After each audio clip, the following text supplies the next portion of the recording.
Welcome to the Pop-Off with Gene FitzMagic and friends. Your daily sports and entertainment radio show, live all over the world. You're going to want to hear what these guys have to say. With their hot takes, recaps, previews, and predictions, sometimes these guys might get along, but most times, they won't. So see what happens when these guys pop off about the world of sports and entertainment. Good afternoon, everybody. It is Thursday, April 27th. Joining me today is Matt. Joining me is Nigel, and Caleb should be joining us a little bit. I think he's having a little bit of an internet issue. We switched to hats already, Nigel. I love it. I don't even know what this hat is. Is that a flower? Yeah, man, this is a big talking point. This is all about the Golden State Warriors. This is the city edition. So this is the flower right here. You got the line art. Fantastic. You got the new era yellow flag on the side. You got the Warriors, and text on the side. Boom. Yes. It's a strap back today, baby. So got that yellow ball man right there. Shout out to the boy Jerry West. Yellow. You call it strap back? Yeah, dog. We call them snapbacks out here. Snapback. Well, snapback. Sorry, my bad. I got excited. And joining us is Caleb, my man. How you guys doing? Yo.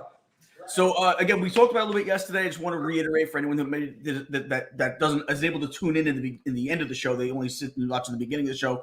We are starting next week, going to Mondays, Wednesdays, Fridays for the summer. Taking a little. I know people can say, "Hey, you just started. Who are you to take a summer vacation?" But guys, you don't want to hear Matt Hamilton talk Toronto Blue Jay baseball 5 days a week. So we're gonna take. I can and I will. So we're going to take Tuesdays and Thursdays off for the summer, but we'll be back 5 days a week come October when all the sports are in full swing. So we'll be Mondays, Wednesdays, Fridays, and so you're going to have some good fun with us on those days. And guys, are you excited about the basketball last night? How exciting was the NBA last night? Let me start. I told y'all. Didn't I say it? We're gonna go Milwaukee, Miami first. Can you want to start? Yeah, man. I'll tag you in first. Go. That is exactly what I called 4 days ago. Caleb, you were a witness. I said, listen, Miami is that Hydra. I said I used the Marvel Universe statistic there. They're a Hydra. You cut off one head, somebody will step up. And we know Jimmy Buckets did what Jimmy Buckets does. You're talking about seconds on the clock. They have an inbounds toss, and this guy's jumping through the air and makes the basket to tie the game, sends it to overtime. Listen, if you didn't watch this game last night, you missed out. There's two games that you had to watch. This was definitely one of them. We'll talk about the other one later. But this game was unbelievable, but at the same time, not too surprising for me. Shout out to the Milwaukee Bucks. Giannis and his boys. Giannis did such a great job dealing with the questions and all the heat. That's a very horrible pun from the reporters, like post game. He was a stand-up athlete. He always will be stand-up guy. But listen, man, the Heat is no joke. And what I said last time, I'm going to say again, I hate the Heat. Me too, as a Knicks fan. But I'll tell you what. What's crazy is Milwaukee up 16 at home going into the fourth quarter. Was there anyone that said, "Oh, the Heat have a chance"? You might have still thinking they have a chance in the series, but did anybody thought going into that fourth quarter the Heat had a chance down 16?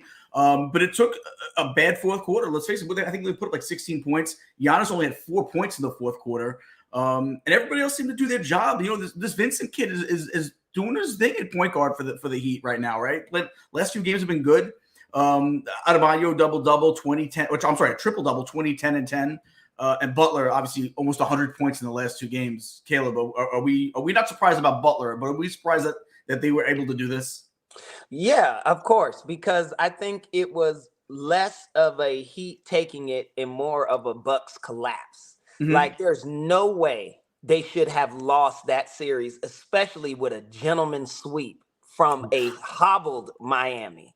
It's ridiculous. You know what I mean? Yeah. I know Giannis was offended when the reporter asked him, was it a failed season? And he's like, no. And, when Michael Jordan loses, is it a failure? It's like, yeah. Michael would tell you it was. Like, what are you talking about? Yeah, I think he was just offended more than anything because it was a failure. No. He was mad because it was true. It is a failure. Agreed. Like you guys had the best record in the NBA the whole season. You're out in the first round. Mm-hmm. Are you kidding me? That's why people troll the Cowboys all the time. You know what I mean? Like you don't get no props for that. Like one of my favorite movies of all time, Top Gun. Iceman told Maverick straight up. No, it was Slider. He said, "Hey, no points for second place. Yep. The plaque for the alternates is down in the ladies' room." That's exactly what they said, because that's the truth of the world. You know what I mean? Like, we live in prison rules society, like, for real. And it's like, if you're only as good as your last game, and if you up there getting beat like that, you're it's a tragedy. You know what I mean? So I think it was a failure for them. I think they got to figure out what they're going to do in Milwaukee, because teams have already caught up. If Miami can beat you like that, and they won 4 out of 5 games. Like, that's not like a fluke where you can say, okay, they won that night, but no, they thoroughly beating you guys. So yeah, I think they need to revamp that entire team. You don't lose Giannis. You got to look at Middleton. Is Middleton really that dude? He's always been questionable, but like maybe you get rid of him and try to bring somebody in. I would keep Holiday over him. I you know would what too. I mean? But still, maybe you get rid of both and see who you can bring in. I'm serious, because like you need a Dame time or somebody like to play with Giannis. Like, that's like it's not that they didn't win before, but I think the league has caught up. Mm-hmm. And they always have problems with Miami. You know what I mean? They always see Miami. I think Miami has beaten the Bucks 2 out of 3 times in the playoffs, something like that. So, come on. I think they need to do something. And, I was thoroughly surprised. Nigel's 1,000%. He called the Heat, and I said the Bucks. I said Giannis and them aren't going to allow that to happen, and I was wrong. So there's that. So props to Nigel. Good pick. I agree that they need a better Robin over there. Middleton I do like, but Middleton is so streaky. He could have 30 points 5 games in a row, and then all of a sudden have a clunker at 10 points out of nowhere. So again, he had a good game last night. He had, I think, 33, I believe. He had a decent game yesterday.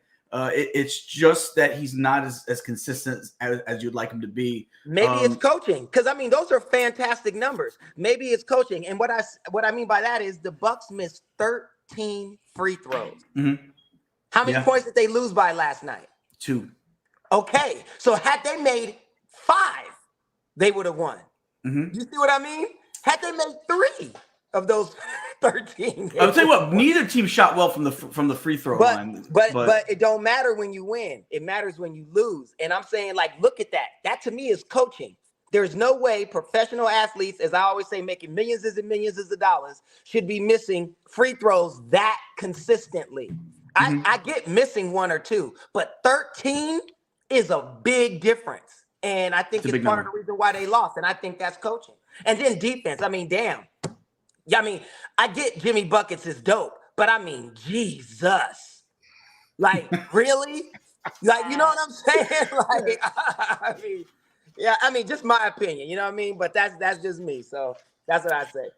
So Matt, what's your take, man? What do the Bucks need to do to change the course of history going forward? Ooh, you're muted, buddy. Oh, you're muted.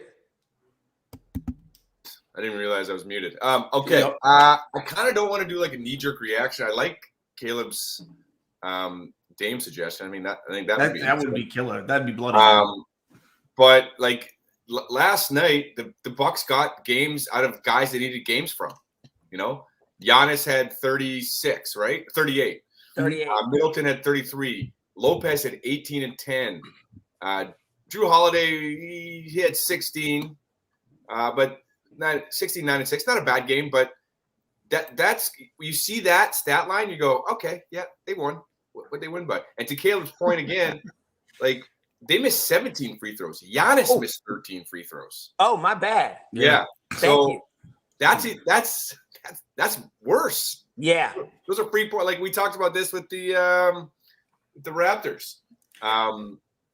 Yeah, those are free points just leaving up there. Yeah. I am absolutely floored about last night. I was so, especially going into the fourth quarter. I'm like, oh, okay, they got this. We're going to game 6. Like, it is a collapse. It's not. I don't think it's a Miami win. Like Jimmy, God, you can't. There's not enough superlatives to kind of like summarize what he's doing, because like they didn't get anything from Lowry.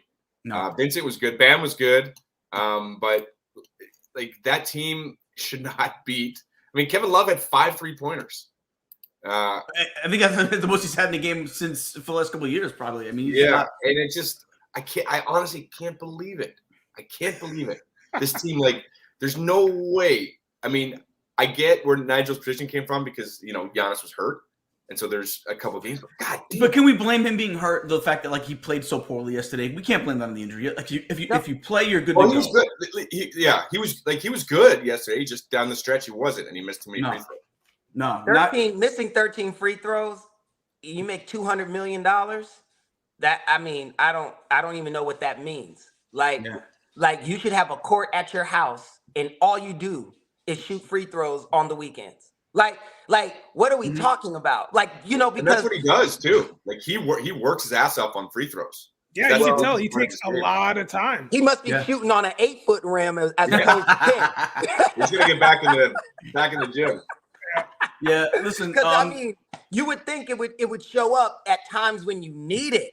You know what I mean? Yeah. And I know we'll get to them, but one of the reasons that people don't ever equate with the success of the Warriors, people always think of just their ability to shoot is so good, which is true. But Steph and them are like 90% from the line, man. So when you foul them, they're making their free throws. So they're getting those points. Like that stuff matters. You know what I mean? It's a big thing. And then when you see it, 17 miss on a professional team is horrific, especially in a win or go home game.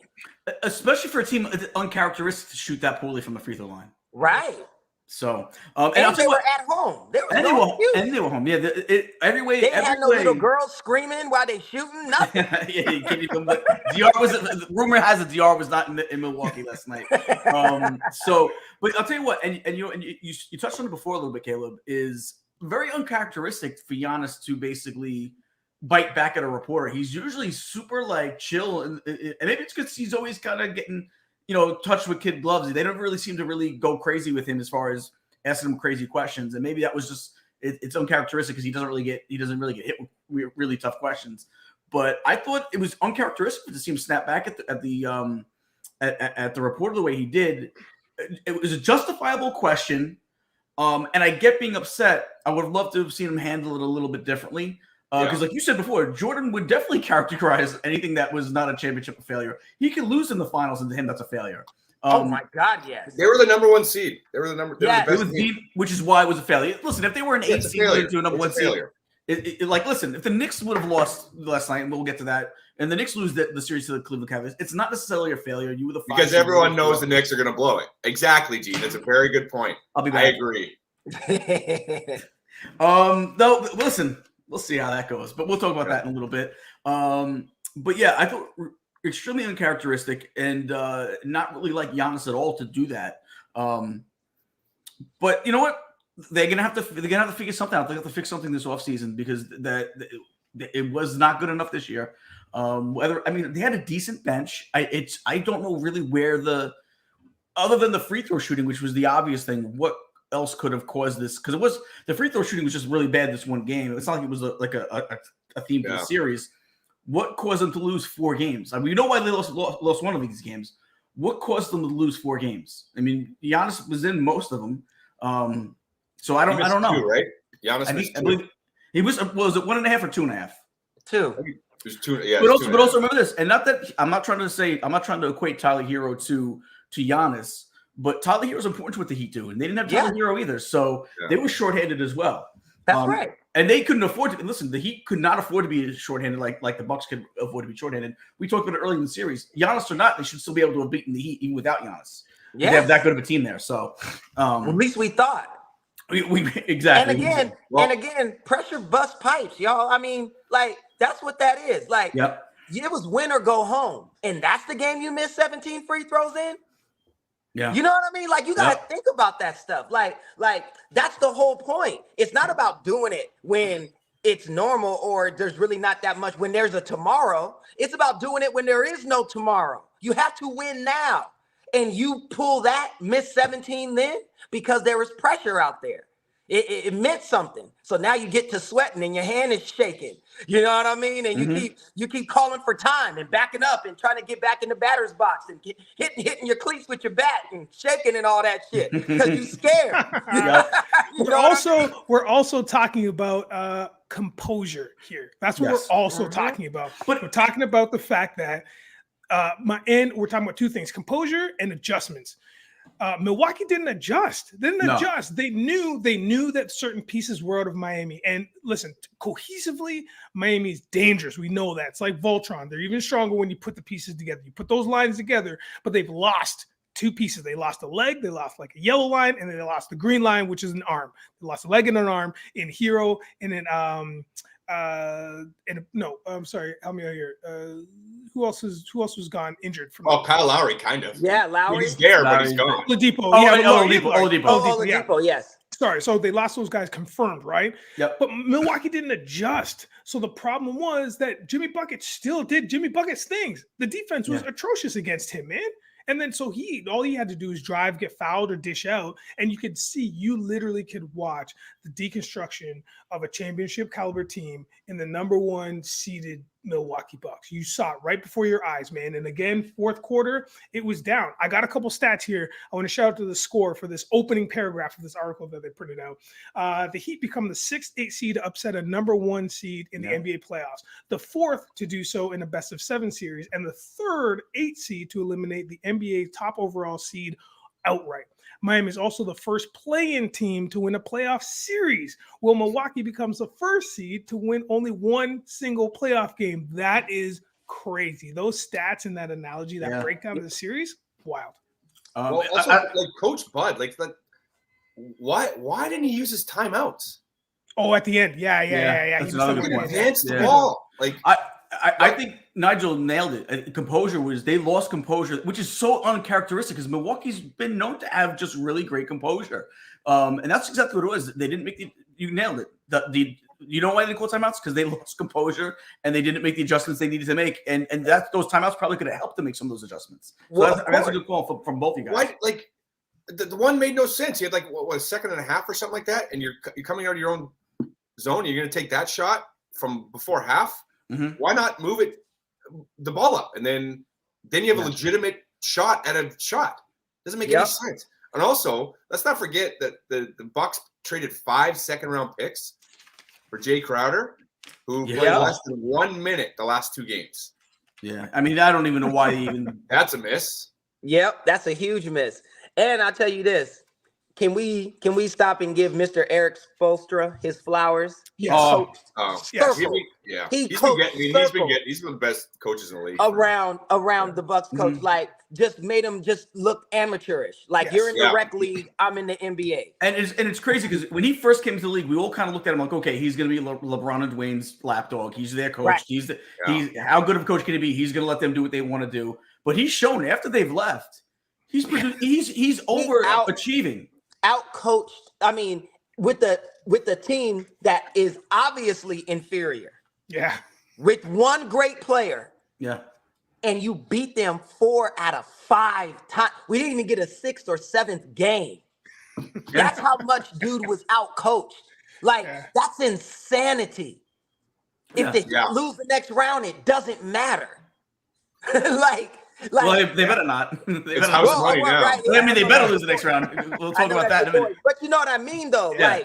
Like those guys, man. I got to give Eric Spoelstra his props. You can't say nothing bad about him ever again. His coaching prowess should never be questioned. Which should make the next series, and we'll talk about that series later on. We'll talk about the Knicks win in a minute. But just to say one thing real quick before we talk about the Knicks Heat preview, that's one of the cool matchups of that series. This isn't so much the players; it's that coaching matchup. Thibodeau versus Spoelstra, because both those two coaches are top-notch tacticians, technicians, and I can't wait to see how they play chess next round. Can I say one thing, sidebar for a second? We always give Nigel all the credit for these hats. Nigel, you always got killer hats, but you know what I've noticed? Caleb's been killing it with the T-shirt game. I knew you were going to say that. I knew you were going to say that. He has a Brett the Hitman Hart shirt on today. He had the El Guapo shirt on yesterday. Yeah. He's got the Mumra shirt on a few days ago. He's got even the one where he's himself giving a thumbs up. Yeah.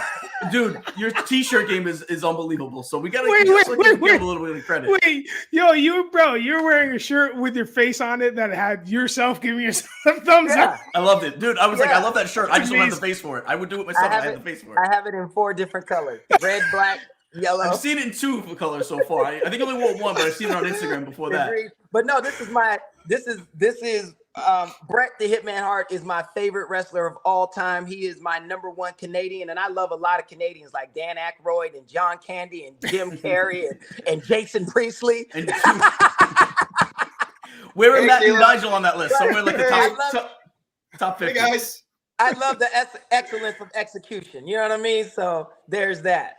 I'm doing a show with all my Canadian boys, so I'm like, yeah, I'm gonna show my love for my favorite. Well, you know what? Speaking of Canadian boys, I gotta say one of my new favorite Canadians. He was in my doghouse for a little bit. RJ Barrett has played exceptional in the last few games. Let's talk about that Cleveland game. 106-95. The Knicks go into Cleveland. They are leading the whole game, and they put a whooping without Randall, mind you, for like the second half. And they put a whooping on Cleveland. Are the Knicks here to stay? Is this a fluke, or are they that good? They're real. I'm gonna just take this right quick, and then I'll let Matt and Nigel jump in. But they are absolutely for real because of 2 words: Jalen Brunson. Sometimes you just need that general, that person that comes in. He reminds me of Jason Kidd, but better skill-wise, like can shoot better and all of that, right? But it's one of those pieces that you need that locks in and then allows everything else to go. And those guys believe in him and they trust him. So now they're playing better. I think they have more than a shot to win this. They should be favored. I think they will, because I think Thibodeau is a fantastic. Well, we all know he's a phenomenal defensive coach. So I think they're gonna make it difficult for buckets. You know what I mean? To continue that. And I think the Knicks in 6. I'm taking the Knicks, provided those young boys don't get caught up in the Miami nighttime life and all of that. If they can make it through that, they should win it in 6. I'm taking the Knicks. But to answer the question, it is not a fluke. I think they are going to be a Eastern Conference competitive team, and they could slip into powerhouse. They just need another person, or they need somebody to really step up. You know what I mean? But and become great. But I think they're absolutely here for a while. If Barrett can do what he's done the last 3 games, if he finally develops, then that might be that third guy they needed that could be a star on this team. But you know what? Look, if you look at some of these guys that stepped up yesterday, Toppin coming in, adding 12 points off the bench in the second half. So all 12 are in the second half. Mitchell Robinson, 13 points, 18 boards, and a couple of those were big putbacks at the end of that game to really ice the game. But 18 boards, man. RJ Barrett, 21 points, 4 assists, 4 rebounds, quickly 19 points off the bench. I'll ask my Canadian brothers: Is Barrett finally starting to develop? I hope so. I mean, these are nice games by him, but I think this is what you were expecting last year. And he hasn't. And this year was, I think he wanted. I mean, I'm sure you can agree to this, but I think he wanted a step up from last year. Yes, and it was more of a lateral move than anything, and with a half step back. It was a lateral, but half a step back. It was a little. He's a nice player. I know he kind of got lost in the rotation for a while. There's a couple months where near the end of games he wasn't out there because adding Brunson. But yeah, to Caleb's point, like Brunson has like transformed that team. Yeah, he's a general. Yeah, it depends on what. So it's an ankle for Randall. I believe it's his ankle, which was bothering him towards the end of the season. He had a bulky it's his ankle. And they're saying he's going to probably miss like a game or so. He might miss a game or 2 with Miami, but he should be fine for the majority of the series. So we'll see. I mean, listen, Toppin came and played well for him. If you combine both their points, from that spot, it was 25 points from that spot. So I'll take that 25 points from my power forward. Whether it comes from 2 guys splitting time, that's fine. Randall's important, but I feel like they've played well in Randall's absence. They played well down the stretch of the regular season without him. They've played well at times in this series without him. It scares me because you don't want to get used to not needing somebody, and then you find out you really need them. Yeah.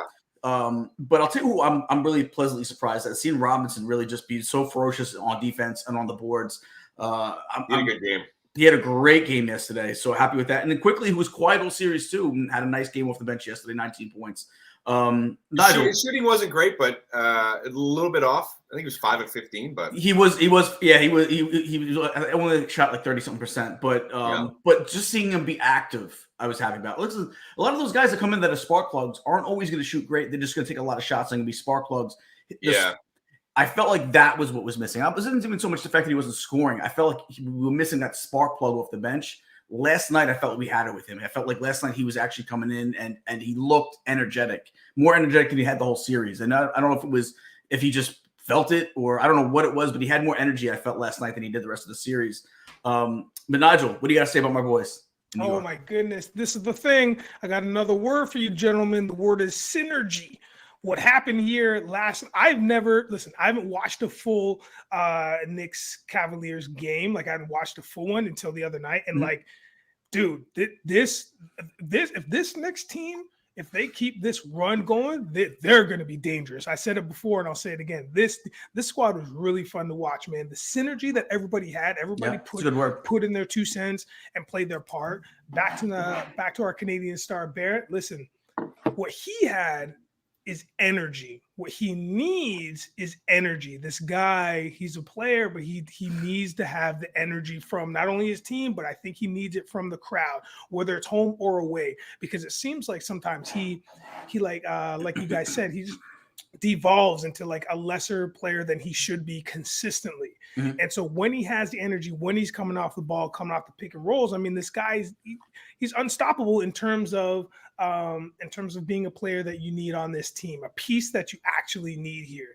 So watching him come into his own during this series, that's where this energy is coming from, is what you need. I know all the time, but if they can play games like they're in a do or die playoff game every day, they're going to be fine. And I can't wait to watch them in coming seasons because they got it, man. They got it. And listen, Caleeb started strong. Jalen Brunson, I'd never watched like full clips of him. This guy is a beast. He reminds me of like a bigger, lesser with the handle, but a bigger, enigmatic Allen Iverson in terms of what he brings to this team and to this squad, and when he dunks and when he's got that bad boy mentality, and I love it for this team, man. I really do. So I think if they can just keep that rolling, this Heat Knicks series is gonna be fantastic. Yes. Shout out Josh Hart. That pickup. Yeah. Even when he doesn't score, he does so many other things. Even when he's not scoring, he does so many other things on the court. He's also a leader, and he's got that relationship with Brunson back from the Villanova days. So they got that familiarity.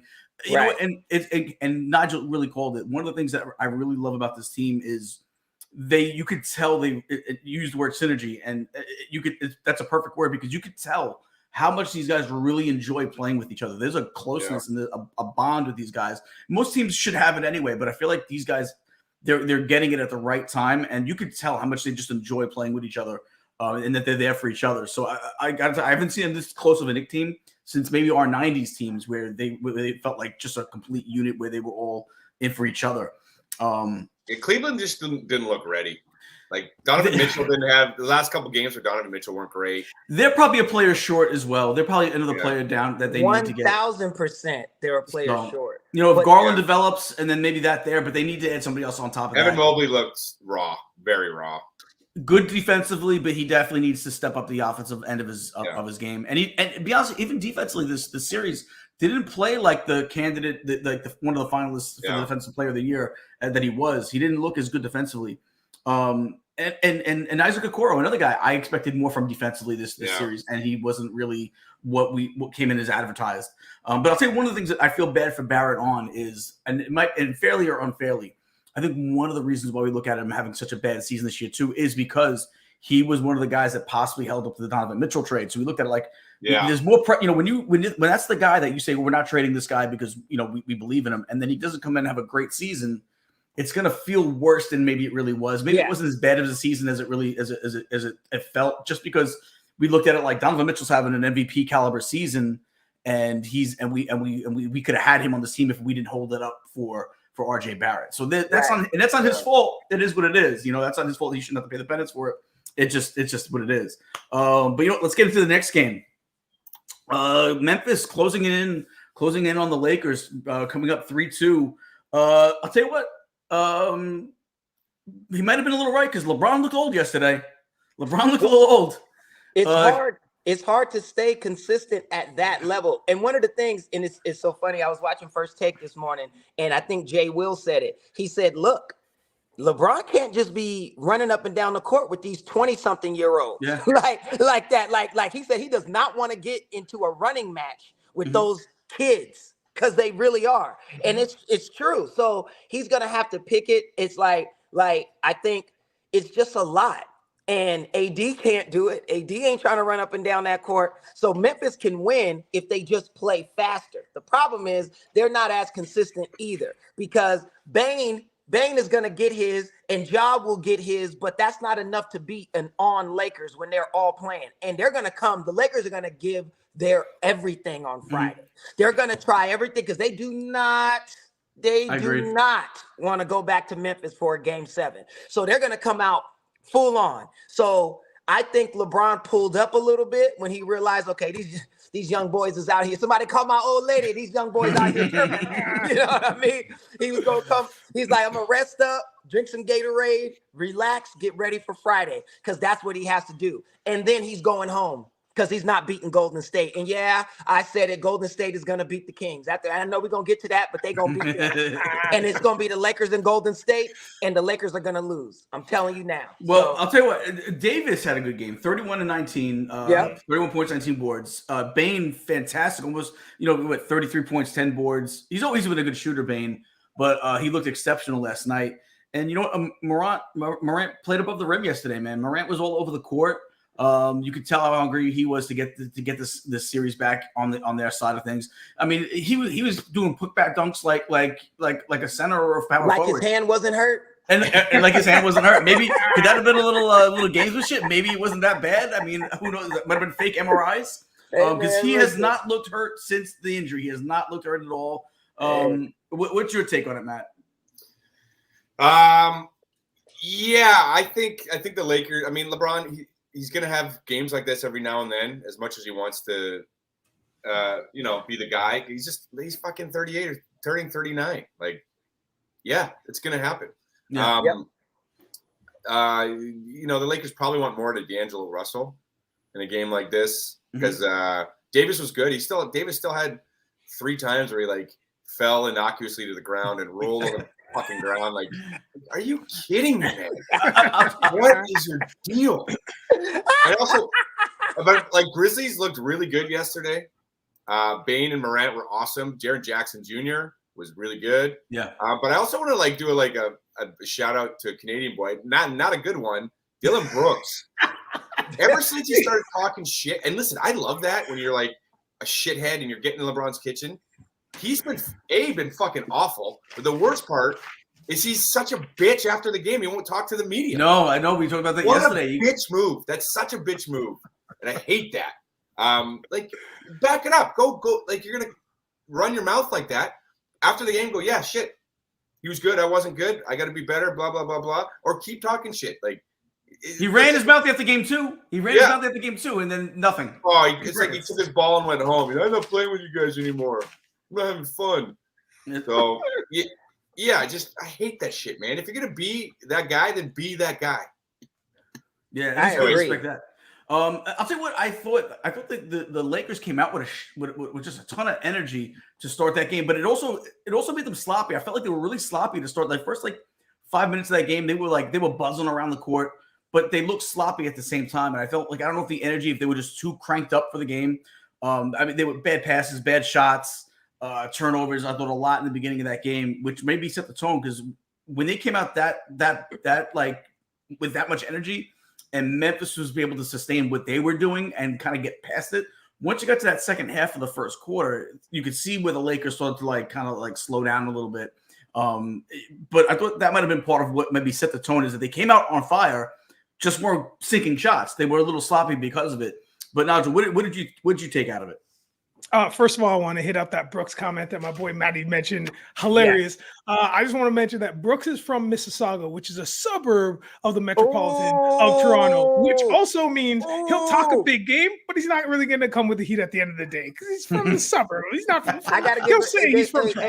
Hey, Mississauga is not too bad. You know what I mean? If you know what I'm saying. I do know what you're saying. I don't know what he's saying. Somebody's got to tell me off the air then, because I need to know what's up with Mississauga. Off air, maybe. So listen. So I think my word here is endurance. My word for this one is endurance, because this series has been long and tired and drawn out, and it's been very weird. And I just think at the end of the day, it is going to be the Lakers.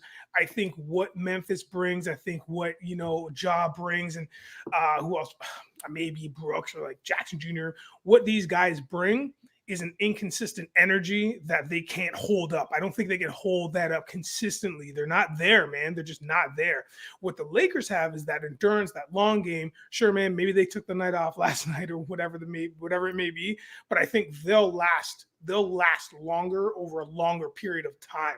I don't think that they're going to go out. I don't think they're going to be the West champs. I don't think that's going to happen. I think Caleeb is 1,000% correct. I think when the Lakers and the Golden State Warriors meet up, I think it's going to be the Warriors. I think it's going to be a fantastic series. We'll talk about that later. But I think right now, it's just the endurance of the Lakers. They'll finish this thing out. The young kids will go home. Memphis has to figure out what they want to do, because they can't ride on Ja this whole time. They can't. He doesn't have. He's a fantastic player, but the team is more hyped than it is an actual deep playoff run team, in my opinion. I see that. 100%. I agree with you 1,000% about the Grizzlies in that respect, especially when it comes to Ja. Ja is phenomenal for highlights, but to really be the guy to run your offense through and all of that, I don't know. No, not to me. His game isn't fully developed in that way yet, right? But to piggyback off of both of what you said, and Matt hit it on the head about Dillon Brooks, here's my thing. If you're going to be a bad guy, be the bad guy. I love a good heel. I love a good heel. So if you're going to be the heel, be the heel. You don't have to talk to the media if you're going to really be a heel, right? Because now that's part of the act, is not talking to the media and flipping them off and saying this and saying, I don't care, LeBron could go for 40 and he's still old. And he's still, you know what I mean? Just make it fun. It makes it so much more enjoyable when you feel like there's something between the guys. You know what I mean? So I'm all for Dillon Brooks going full heel. I think he should. He should watch old Roddy Piper footage. You know what I mean? Great reference. See the best heel. Shawn Michaels was a great heel. Yeah. You know what I mean? Like that kind of stuff. Stone Cold, one of the best heels ever.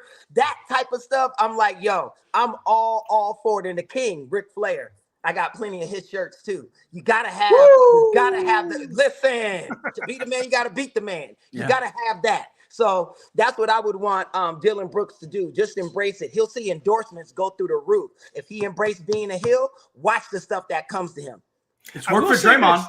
I will say this too about I want to go to first of all, I want to go to Tennessee. I want to go to Memphis specifically because that town looks like not only do they support any team that they have there, and it doesn't even look like a sports team or a sports city. Fantastic barbecue too.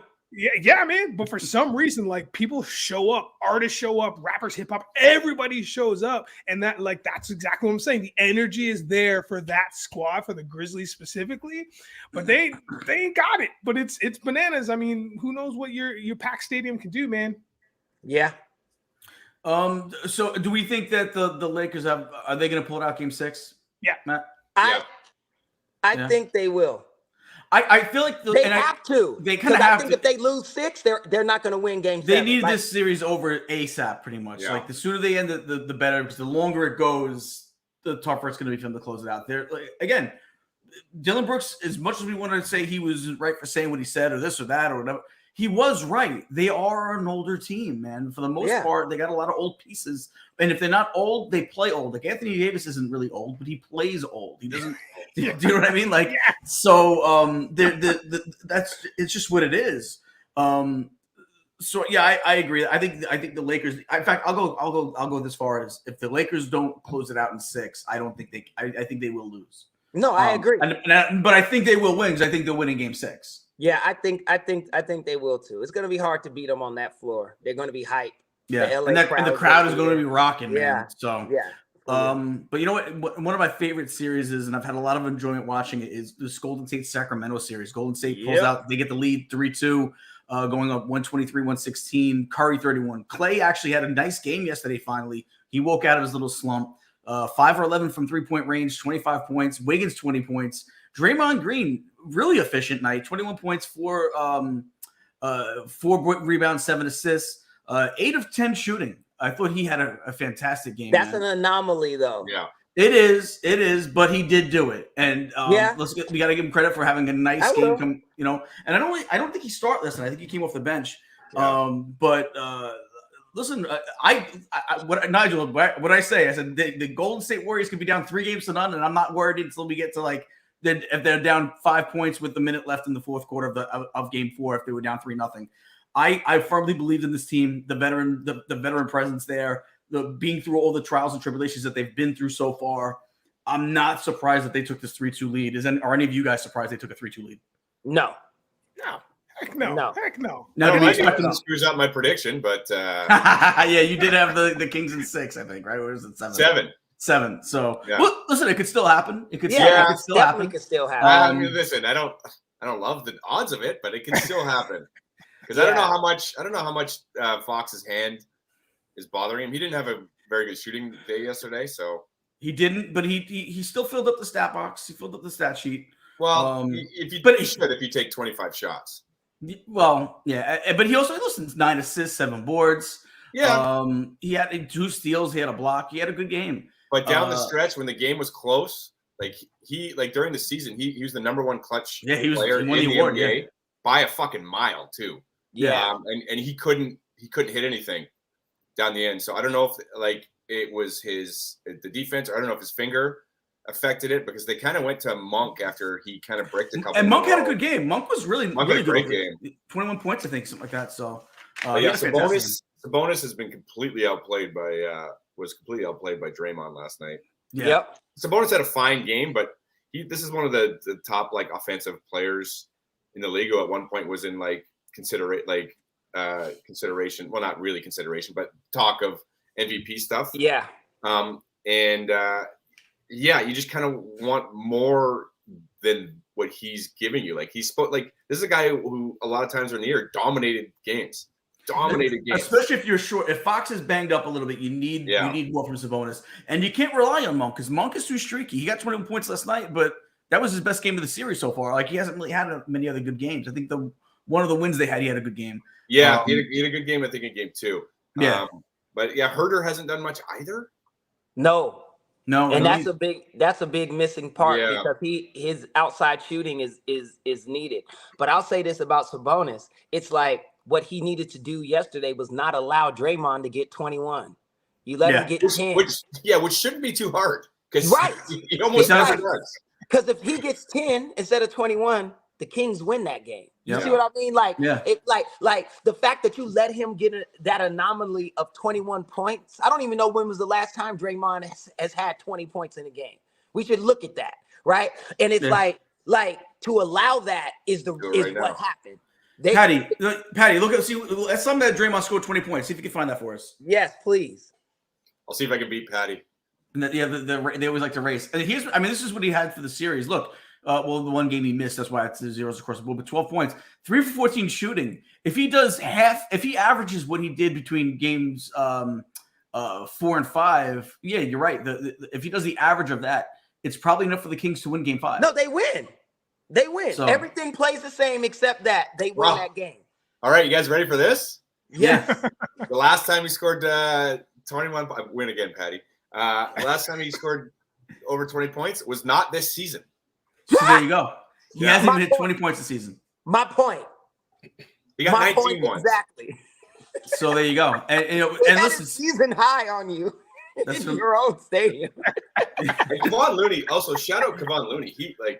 He's been Looney's had a great series. He had a fantastic series. He had 22 boards, and he had 7 assists yesterday? 7 assists, 22 rebounds. Yeah. And then Poole's been. I feel like he trades off good game, bad game, good game, bad game. He had a good game yesterday. Tell you what, it's not what you want out of a guy you signed to like a. It definitely isn't. I think it really all depends on how hot the chicks are sitting courtside for him to play well. If they get some hot chicks sitting courtside, he'll play better, as we see on YouTube constantly with all his highlights. But yeah, listen, Draymond Green had the game of the season last night, and in perfect timing for it, because that was a game I feel like was more of a must win for them than it was Sacramento. It's you're on the road. You win that game and you make this, actually, no, where were they yesterday? Were they on the, no. Yeah, they were. Yeah, they were on the road. They were on the road. My bad. They were on the road. You win that game and the series has a totally different look to it now. They sort of 0-2 and even game 3, I believe, was the close one. There was one game that was like super close that they won in. And here they are now. They're up 3-2. And I think they close out in game 6. I do too. And then and we get to see Lakers Golden State. Yeah, I think it's a wrap. Next game, I think they play Friday, right? They play or Saturday, Friday or Saturday. I think Saturday. I think it's Saturday. Okay, so they'll play, and that's it. Like I think they're gonna win. That was extremely important, but the fact that they won 3 in a row just says a lot, man. Like, dang, and it's gonna be 4 in a row. I think so too. Yeah, and how about this? Even if they were to lose, I still think they can beat the Kings in 7. I was literally just when I put my pen up, I was going to say that same thing. Unlike the Lakers series, where we're like, if the Lakers lose game 6, then they might lose. I actually think even if the Golden State Warriors lose at home game 6, that they can just as easily come back game 7 and win. As they showed in game 5, they could do it. So, like you said earlier, pressure pipes. And this is one of those situations where Golden State's been in it. They've been down 3-1 in the series and turned it around before. Sacramento hasn't been in the playoffs in like about a gajillion years. Since Mike Bibby. So there you go. And so last but not least, I'm going to throw my hat into the ring here. The word is urgency.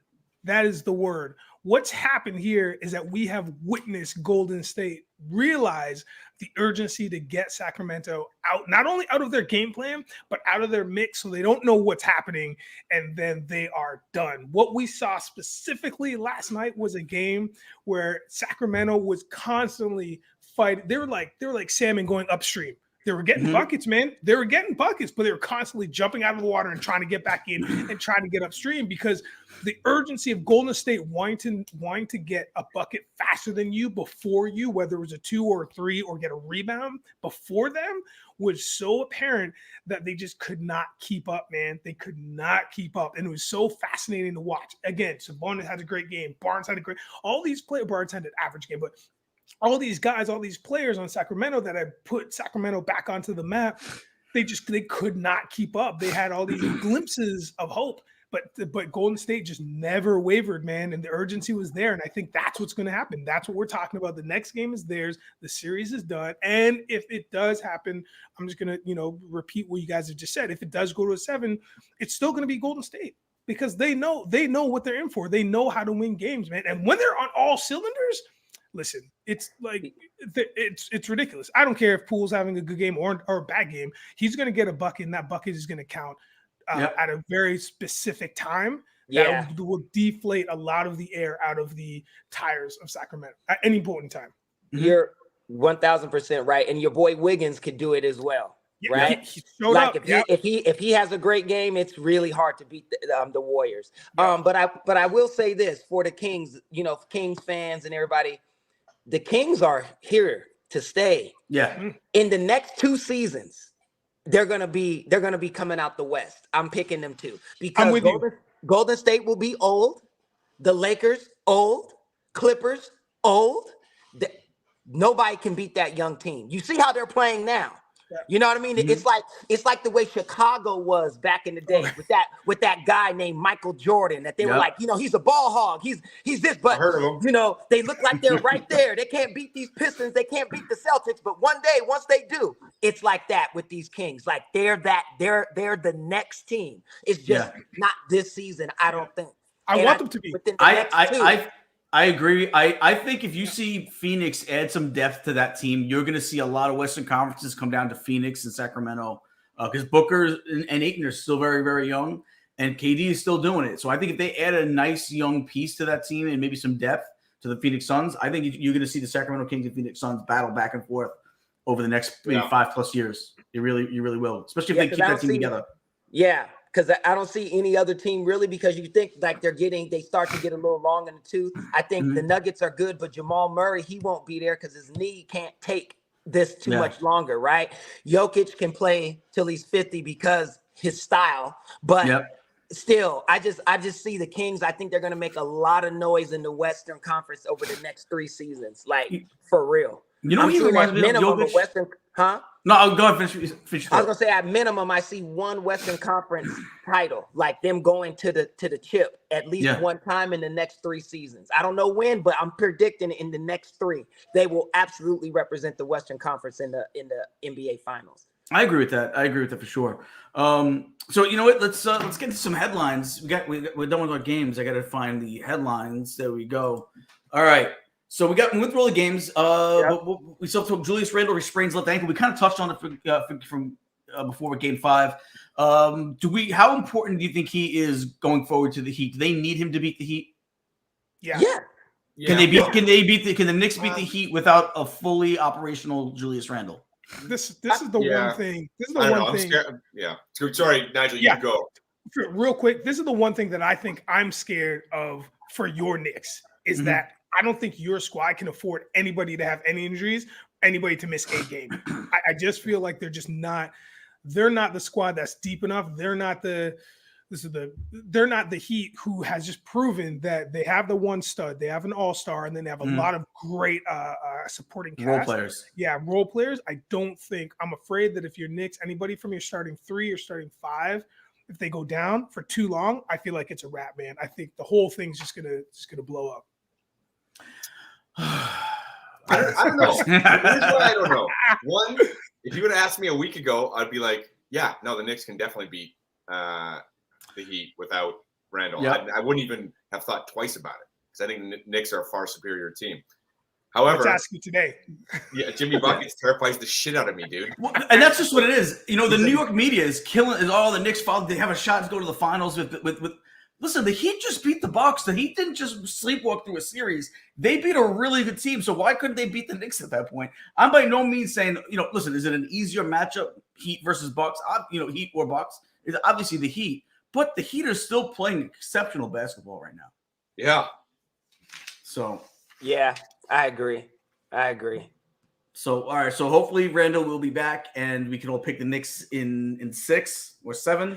And that's what I want for you too, man. Like, no joke. Like, I'd love to see the Knicks just keep going. I'm a very positive guy in this year's playoffs because there's been a lot of fantastic teams I want to go see further. And I want to see those Knicks, man, because it's proven. Like, your media is they're having extra days now. They got more shit to talk about. You know what I mean? Yeah. New York loves some stories, so if it's not going to be your Yankees right now, so I mean they're speaking of which, somebody owes me money. I owe you $10. I know. I owe you $10. You're welcome for the reminder. Am I sending it up in Canadian or American? Oh, you're American. Yeah. Definitely. I was like, there's only one answer. There's only one right answer here. If I was sending it to you, I would say Canadian, but I'll take American. All right. We'll talk about that after the show. We'll get that over to you. All right. Anthony Edwards. This is a little bit of a dark turn. Anthony Edwards faces assault charges after his Game 5 loss. Did you guys see what happened? Yeah. It's unfortunate because I think it was completely I don't think he meant to hit somebody. No, So it was just the chair. He was mad. And got to grow up a little bit. He's a kid. He's got to grow up a little bit. He can't do those things either way. We get it. Yeah. But they said there wasn't any major injury, so thank God nobody got seriously hurt. But yeah, it looks like it's punishable. They say either up to 18 per count, 18 months or $1,000 fine. So he could see 36 months. Did you hear that? Could you imagine having to go to jail for 18 months? That's a year and a half. Yeah. Or just pay $1,000. It's Like, what are you talking about? I'll give you 18 grand. Like, what are you like, the Bucks will do something. You're like, damn, should I do this 18 or should I just do this? Like, what? I got to talk to my mom first. Yeah, that's the dumbest thing ever. But we lost Nigel. Yeah, he dropped out. But he should have never, it's the only reason why it's even an issue is because he hit 2 women. So that's why one was a security guard, one played for the one was worked for the team. Yeah, but he hopefully they're okay. Hurt nobody. No, I don't. I agree. I said hopefully nobody's seriously hurt. It sounds like nobody is. No, but again, minor. Yeah, so could be. Listen, it might be a money grab by them. Maybe that's because it seemed like No. they made a big thing, but we'll see. I don't think it's a money grab because if it was, the women would be out talking, trying to push it. They're not. Well, I thought they were the ones that weren't they the ones that made it be like a police, like have the police there to investigate it. No, well, yeah, but no, it was on. I saw it. So if I saw it and I wasn't even at the game. Oh, I didn't see the video. It made video. You could just see like the like a snippet of it as he goes off. Right. So shoot, I didn't know. I didn't see it. So they know you did something once it's on camera. Yeah, they have no choice but to. I agree. They probably did say something, but that's only going to cost you $10,000 each. 20 grand, you good. You just give them that, keep it moving. You know what I mean? Like, it's not even nothing for that kid. I mean, I know he's making $1 kajillion. So 20 grand to just make them leave you alone is fine. But you're right. You can't be doing that. It's like with my boy Djokovic, because I love watching tennis. And when my boy was out there playing and he was pissed and he smacked the ball and it hit the line judge in the neck. And he was like, oh, and they kicked him out and everything. It's like, you can't do things out of frustration, especially when people are around. You remember what McEnroe used to get away with, though? Remember how crazy my God. Was? He would be, his fines would be astronomical. He would probably be canceled. Like the stuff he would say to those judges. Oh my God! You hear some sound bites of it, and it would just make you laugh. He was so crazy. Serena Williams had a couple of those meltdowns. Very McEnroe-esque. Very McEnroe-esque. Yes, she was good for that back in the day. So, but it would always be treated different if it's a woman than it would be if it's a man doing it. I agree. It's just what it is. Well, especially not fair, but time. Hey, So all right, so here we go. Let's do a little let's do a little NFL, and one of the debatable talks we have is some draft surprises. What do we think? Let's all come up with a prediction of what we think might be a pretty fun draft surprise tonight in the draft. Nigel, you got any surprises you think might end up happening tonight? Any predictions? Nothing like specific. I think hilariously enough that one of the I think like the Colts are gonna drop the ball and do something real dumb. Like there's I just feel like there's one team who needs something that's so obvious, like they need a quarterback, or like let's see, like Vegas maybe needs a defensive lineman. I just feel like there's one team that's gonna do something so dumb that we've all seen the videos, man. Maybe I'm sure we've all watched at least 2 or 3 drafts live when you see the fans just be like, God damn, and just like so pissed. So again, nothing specific, but I know somebody. Daniel Jones. Daniel Jones. Listen, I'm a Jet fan, and when they were and they used to be every year in New York City. Believe me, I've witnessed a lot of bad picks. As a matter of fact, we talked about it yesterday. I got the Broadway Joe jersey on today, the throwback. That's right. I had to wear that for you guys today for the draft. You know what? They need. I think. Again, I've been on record to saying a bunch of times, I don't know if there's a star quarterback in this draft. If I'm them, I love.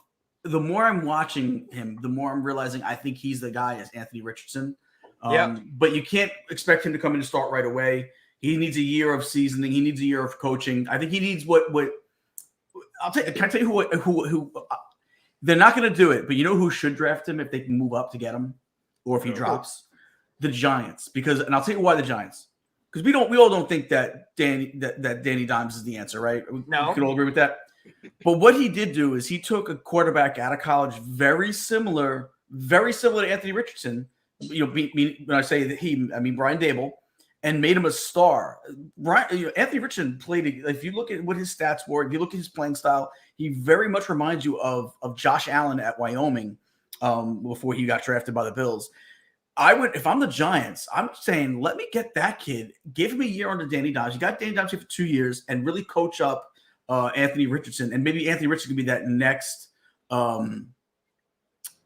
Josh Allen, because he plays, all the things that aren't the flaws in his game. I should say, I guess the flaws in Anthony Richardson's game are things that you can coach and you can fix. The size is there, the speed is there, the agility is there, the strong arm is there. What's not there is the accuracy. The accuracy is not right there. But guess who also had the same issues coming out of college? The exact same issue, and had the exact same strengths and weaknesses as Josh Allen. Yep. Dable did it once in Buffalo.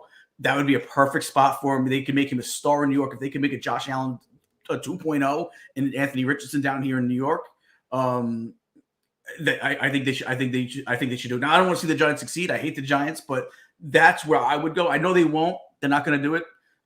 They probably can't do it. They're so far out of it, but that would be a thing I would try to either trade up, especially if I see them slip.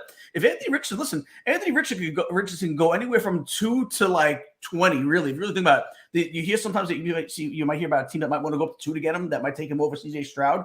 But then you're also hearing how there's chances that he could slip to the late teens. If he slips to the late teens, and you're the Giants, you're picking. I think they're 23. I think they pick. Or I could be wrong, but they're somewhere in the 20s. I got to see how I move up and get this kid for my future.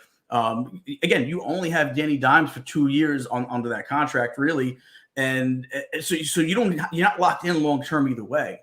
I think, and you also sit back. You also hit the reset button on your quarterback clock. Imagine it would be nice to have to pay a quarterback $40 million. It would be nice to pay a quarterback a lot lesser of a salary on a rookie deal and build a team around him. So yeah. I wouldn't be surprised. I would be surprised if they do it. I wouldn't be shocked if they do it. I think that's the direction they need to go. Matt, what do you got? Yeah, it's funny. I heard a quote yesterday of someone talking about Anthony Richardson, because you've been on him for a while. And said, did they just forget? Did they not watch Anthony Richardson play this year? Which kind of throws a little water on your thing. But listen, I thought there was been the things that he did wrong, I think are coachable. That's my whole thing. Right. Is I know he wasn't he wasn't a perfect quarterback. The things he did wrong, I think, are fixable. As far as first round surprises, this is a weird draft where it's like seems like Bryce Young is going to go first, and that's kind of the only thing we know. Yeah, I mean, and there's a good chance. Like, is Houston going to take a quarterback at 2, or Anderson is going to be there, and you can maybe get a quarterback later. But I heard somebody talk about this yesterday. The Pats trading up, which never happens. No, and to get Will Levis. That would be a shocker. They have to go top 4 because Colts. If you're gonna get a quarterback, you're gonna have to trade up top 4, so it's gonna cost you a lot. But anyways, I heard somebody say that yesterday, and I was like, "What? Oh, I never even thought about that." So that would be a surprise. I'm stealing. I'll give him credit. I think it was Benjamin Solak on the Ringer. I think that was his potential surprise. But that would be fascinating. Bill Belichick trades up. Another bust quarterback in the first round. Go ahead, Bill. Do it. I hope he does it. I hope he does it. Caleb, what do you got? You know what? I really think, because everybody is they're ignoring him a little bit, like acting like he's not there. I think Jalen Carter goes second. I think he'll go before Anthony Richardson. I think DeMeco Ryans is going to take him. Either that or he'll go quarterback. But it's going to be one of those two. And because I know the Texans need it, but I'm not going to be surprised if Jalen Carter goes in the first 4 picks, even though everybody's trying to act like, oh, he's a trouble source. Yeah, right. They're going to take him. Everybody needs that defensive line holder, like somebody in there to do what he does. So I think he's going to go, and the only reason why it's a surprise is because everybody's looking at him to have dropped. His draft stock has dropped so significantly. Mm-hmm. And I think that's all BS. I don't think it's true at all. I think he'll go in the top 4. So that's going to be my quote unquote surprise. But one thing I want to say about the Broadway Joe thing, okay, because I'm a big Broadway Joe fan. I want to know this. Should Broadway Joe grant Mr. Rogers the ability to wear number 12 only if he wins a Super Bowl? If he wins the Super Bowl this season, does Aaron Rodgers get to wear number 12? No, because he probably won't play the season after, bro. That's a good point. What are you talking about, man? No, but I'll tell you what. I'll give both individuals. I'll give both men credit. I'll give Broadway Joe credit, and then I'm going to give Aaron Rodgers credit. Broadway Joe had already came out about a week ago, or maybe even 2 weeks ago, and said, "Listen, if he comes here, I'm cool with waiving my retired jersey number. He can have 12." Okay. He's already stated that. And to Rodgers' credit, he goes, "You know what? The only man that should wear 12 for the Jets ever, 12 is Broadway Joe." He goes, "It's nobody else. It's Joe's number. Nobody should ever wear that jersey again. He earned that right." And that's why he decided to go wear the college jersey from when he was at Cal, number 8. So I give them both credit. What Broadway Joe did was the right thing, and what Aaron Rodgers did was the right thing. I got to. I don't know if you guys got to see the press conference yesterday. I was really impressed with Rodgers. As you all know, I wasn't a huge fan of the trade. I knew he was going to be here. I didn't want to give up as much as we did, but I gave up a lot, man. we did give up a lot. We're giving up a first round pick next year for sure, but we're definitely not going to have that first round pick. I already know that we're not. But I'll tell you what, he won the day on the press conference. He had a hell of a press conference. He said everything the right way. I thought he came off really good for the press conference. So I'm at least happy about that. Because he's in a spot where he can actually win, so he's happy now. Yeah, and he said, and he said that he goes, I'm an older guy. I don't want to go someplace where I have to start over. I want to go to a place where I feel like they have the team to already compete. And listen, we've already stated a lot of the obvious. They do. That's a team that if they would have had a good quarterback last year, they compete for the division and maybe even for the title. So 1,000%. So there's that. I'll tell you what. One of the things that I think might happen. I have a feeling, and listen, I think Will Anderson is fantastic. But you're hearing the last like 3 or 4 days a lot of buzz around Tyree Wilson.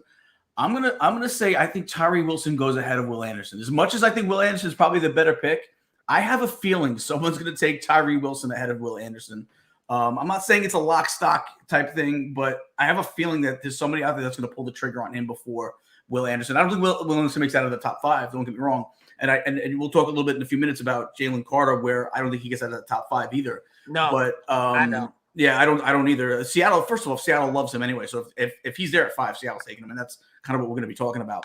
Yeah. But I agree. I do think. Well, not I agree, but I do think Wilson has a shot to go ahead of Anderson. Is that the kid from Texas Tech? Yeah, he's a beast, man. He really is. And you hear it just in the last few days. It could be smoke screens. Let's face it, the draft is all about smoke screens, right? Yeah. But you're hearing a lot of buzz. I mean, about a week ago, he was thought to go like in the teens. So the Jets had some mocks. The Jets get him at 13 when they still had the 13th pick. So you're now seeing him like go in the top 5 all of a sudden. So with that kind of surge, I would not be surprised if you saw the D'Amico Ryans go and take him number 2 overall if they don't trade back. And also that's the thing too is I think D'Amico Ryans, if you're not taking a quarterback there at 2, and I wouldn't take a quarterback at 2, I don't think there's a quarterback in this draft that you want to hitch your wagon to. Yeah. And Richardson, it's too early to take Richardson. I move back if I'm Houston. You need so many things. Get yourself a couple of first rounders next year. I move back. I'm not saying you got to move back far. You already have the 12th pick too, but maybe you get a couple of picks, another couple. You get another second rounder this year. You get a first next year. You start amassing picks. Next thing you know, in the next 2 years, they got like 6 first rounders and 6 first and second rounders. So that's where I would go with that if I was them. But on to the next. Tony Pollard, and we'll start with Matt. Matt's the Cowboy guy. I can't wait for football season for Caleb and Matt shows because you guys are gonna, especially for Philly Dallas weeks. Oh, we're gonna love it. Oh god. So they're saying this is gonna be a medium term extension. Are you good with that? Do you want them to bring another running back to challenge him? What do you look at as far as the Dallas running game? Yeah, I mean, I would like another running back. Tony Pollard is just. He's so explosive, man. He's so explosive. He just gets yards. He's not a big running back. Like he's one of those ones where like years ago he would never be given. Like you never want this guy as your number 1 because he's too small. But he makes plays, catching the balls out of the backfield. Yeah, and he's so explosive and he can break tackles that you need guys like that. I mean, I don't think Robinson will drop to 20. What are the Cowboys? 24.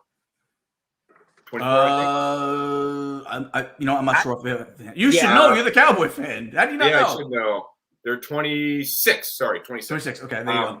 I don't think he's going to drop that far. I don't think so. I think someone will draw. I think if anything, somebody trades up and gets him anyway. I don't think anyone's gonna. I don't think he'll be around 26. Yeah, like 15 years ago, Robinson's guaranteed top 10.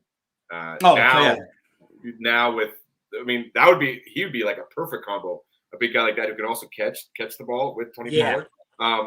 But I don't think that's going to happen. But yeah, man, I love Tony Pollard. He was awesome. You know how many times last year it's like you're watching the Cowboys offense and you're like, okay, we're going to go Zeke up the middle for 3 yards. Like put Pollard out there. I like Zeke. He's a fine running back in terms of like, he's good at blocking. He's good on the goal line, but put your best playmakers out there. And they finally, the last half of last year, and in the playoffs, they went with that. So I love it. Let's keep him in. Do you bring Zeke back at one point? Zeke hasn't signed yet. Does it get to a point where you might say, you know what, let's bring Zeke back to play that second role? He knows coming in, he's the second guy now. It's not like you have to worry about how he might feel. Where last season, where you sort of worry about hurt feelings. This year, he knows he's coming into a specific role. I don't listen. If anyone was really going to sign him, if anyone had any real aspirations, he already had been picked up. I mean, the Jets don't get to turn anybody down, and we turn them away. So like that's how you know that there's not really a market. Yeah. Would it make sense for Dallas to bring him back and make him that third down I'd back? bring him back, sure. Yeah, especially now that he's seen the reality of what his seasons have done, but also like he lost kind of the 1A last year to Pollard. The alpha. Yeah, and now given the market, he goes, okay, there's no one knocking at my door. Why not go back to Dallas for $3 to $6 million, whatever the kind of second backup running backs are getting right now? And I would take him for sure because he's a great blocker. Teammates really like him. He knows the system, and he's great on the goal line. Yeah, and he can catch still. It's not like he lost his hands. So, Nigel, what do you do? Do you sign Pollard to a longer term extension, the same medium? And part two question: do you think about bringing back a Zeke to be the B back? Listen, I'm not going to take long on this topic. Dallas is fine. We know what's going to happen. They'll make the playoffs and lose in the first round. I mean, what are we even talking about here? I mean, that's how they roll. Sure, they're very entertaining. It's like I don't waste a lot of draft picks on them in my fantasy league because the players, they put up some numbers, but it's just a frustrating team for me to watch or have anything to do with. But I think you do. I think you do keep the beast. I think you keep him. You sign him. Yeah, the moment he went down last year and broke his ankle, and it was just like, we're not winning this game. We're done. Yeah, that's a wrap. Yeah. Yeah, definitely. Yeah. Caleb, what do you think? I think your love of the Cowboys. Exactly. I think they should. I definitely agree with the medium because Jerry is not dumb. Running backs are a dime a dozen, and two, Pollard is injury prone because, like Matt said, he's small. So what that means is when you're taking hits, it affects you way more, right? The Zeke issue is just that Zeke, if they let him go for a reason, right? It's like he can't do what he used to do. Do you want to give him a spot? Because now you're kind of right back where you were last season with that. You want to have something dynamic with Pollard. I'm telling you, the reason why we had so much success as the Eagles is because we had a running quarterback and 3 running backs that we brought in. So it was a constant chain of people that were similar in their style. Mm-hmm. You know what I mean? Like all of our running backs ran similar. Right? Like nobody was that big of a difference. Like you didn't have a Pollard and then a Zeke, like a 1-2 different. Like it was all jab. Yeah. So I think the Cowboys should mimic something like that. You know what I mean? Like you have a Pollard, now get somebody else that when they come in, it's still Pollard style. Explosion, fast, can catch, all of that. Because you're in a faster league now. Mm-hmm. You know what I mean? Everybody is faster. So speed is the thing. Now, you want to have the power, and you can get a back that you can get that can give you 3 hard yards up the middle or what have you. But I wouldn't give it to Zeke just because of that. I think you want somebody young, somebody with less injuries, all of that. You know what I mean? To bring them in, just revamp the team. That's what I would do. But of course, I'm not, in that locker room. So, there's that. We'll see what Jerry does. But I would think of it more like that because I just think the league has changed. Yeah. You know what I mean? And there's some quality running backs you're going to be able to get in the second round this year. Derrick Henry is looking for a new home. Yeah, he makes too much money. Yeah, and I think we all thought there was more to it than there was because Carthon, the GM of Tennessee, just recently came out and said that they haven't gotten really any calls. So I think we all kind of expected Tennessee to want to move on, and maybe that's where that story came from. You know why? Because the game has changed. That running back style is not what teams want. Yeah. They want Pollards and Christian McCaffreys. And not only that, those are the guys that don't stay healthy because he instigates the hit. No matter how big you are, eventually it's not going. Eventually you're going to break down a little bit. And we saw it a little bit. He's been banged up a little bit the last couple of years. So that's only going to get worse as he gets older. But you know what? If Dallas indeed does want to bring another back in round 2 and 3, you're going to get guys that if you would have went back maybe 10, 15 years ago, would have been first round quality backs. 1,000%. So, and you'll get them in second, third round nowadays. And, so yeah, and it's like this. And then, the thing is, red zone, in between the 10-yard line to the goal line, you want to be able to go in between the tackles. But here's what teams are doing now. Because quarterbacks are so big, they just quarterback sneak. Like Josh Allen is Josh Allen's like 6'5". 6'5". Yes. Do you know how much you got to do to keep him from getting a yard? A yard is only 3 feet, 36 inches. He's 6'5". Lean out, he's getting it, right? Yep. We were killing people with the Philadelphia Eagles quarterback sneak with Jalen Hurts. People knew it was coming and couldn't stop it. So that takes away the need for that big, Marion Barber type running back. You know what I mean? I loved Marion Barber so much. Rest in peace. Rest in peace. But like that, it's changed now. You know what I mean? The quarterback is doing those short yards, and it's more beneficial to have backs that you can run sweeps with, screens with, that can catch, run, all of that. So that's what I think Dallas is probably going to do, and we'll see. We'll see what happens. Also, there's a good chance someone Fournette is going to be available. It's kind of like that Zeke style. He's a better pass catcher than Zeke is. So he's only 28, although he feels like he's like 35. I know. That's right. That's what happens with backs nowadays. Yeah. But so that'll be an option. That'd be probably pretty cost effective. I imagine if he gets released. Looking at how these running backs are signing between $3 and $6 million. So yep. What were you gonna say, Nige?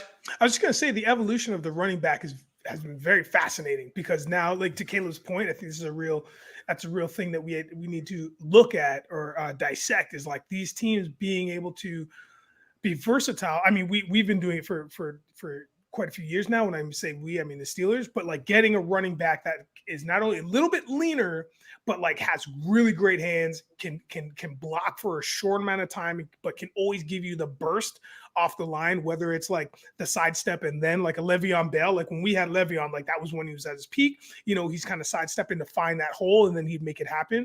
But a lot of teams are now going to that running back that is almost an extension of a wide receiver and a tight end. It's just this hybrid between the two, because we don't have, and we haven't had this for decades, but we don't have that 1 and 2. You don't have that the running back and then the blocker, the fullback. You don't have that position has almost been eliminated. That's what I'm saying. Some teams still have it, but it's not like it used to be. That's what I'm saying, right? So it's you don't have that extra person or that extra back that is specifically there just to either block or just punish people, and then very rarely touch the ball. It's literally a back that is just an extension of the receiving core that just happens to be behind the quarterback.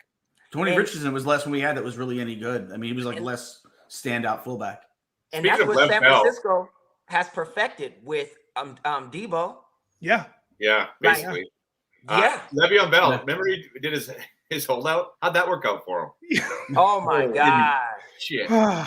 He's and then he became it was probably more joining the Jets that really ended the career than the holdout. The holdout was the beginning to the end. It was the prelude to the book that ended up being him going to the Jets. Oh man, you missed that 1 year, which is, I think he was tagged for $15 million. So you missed that.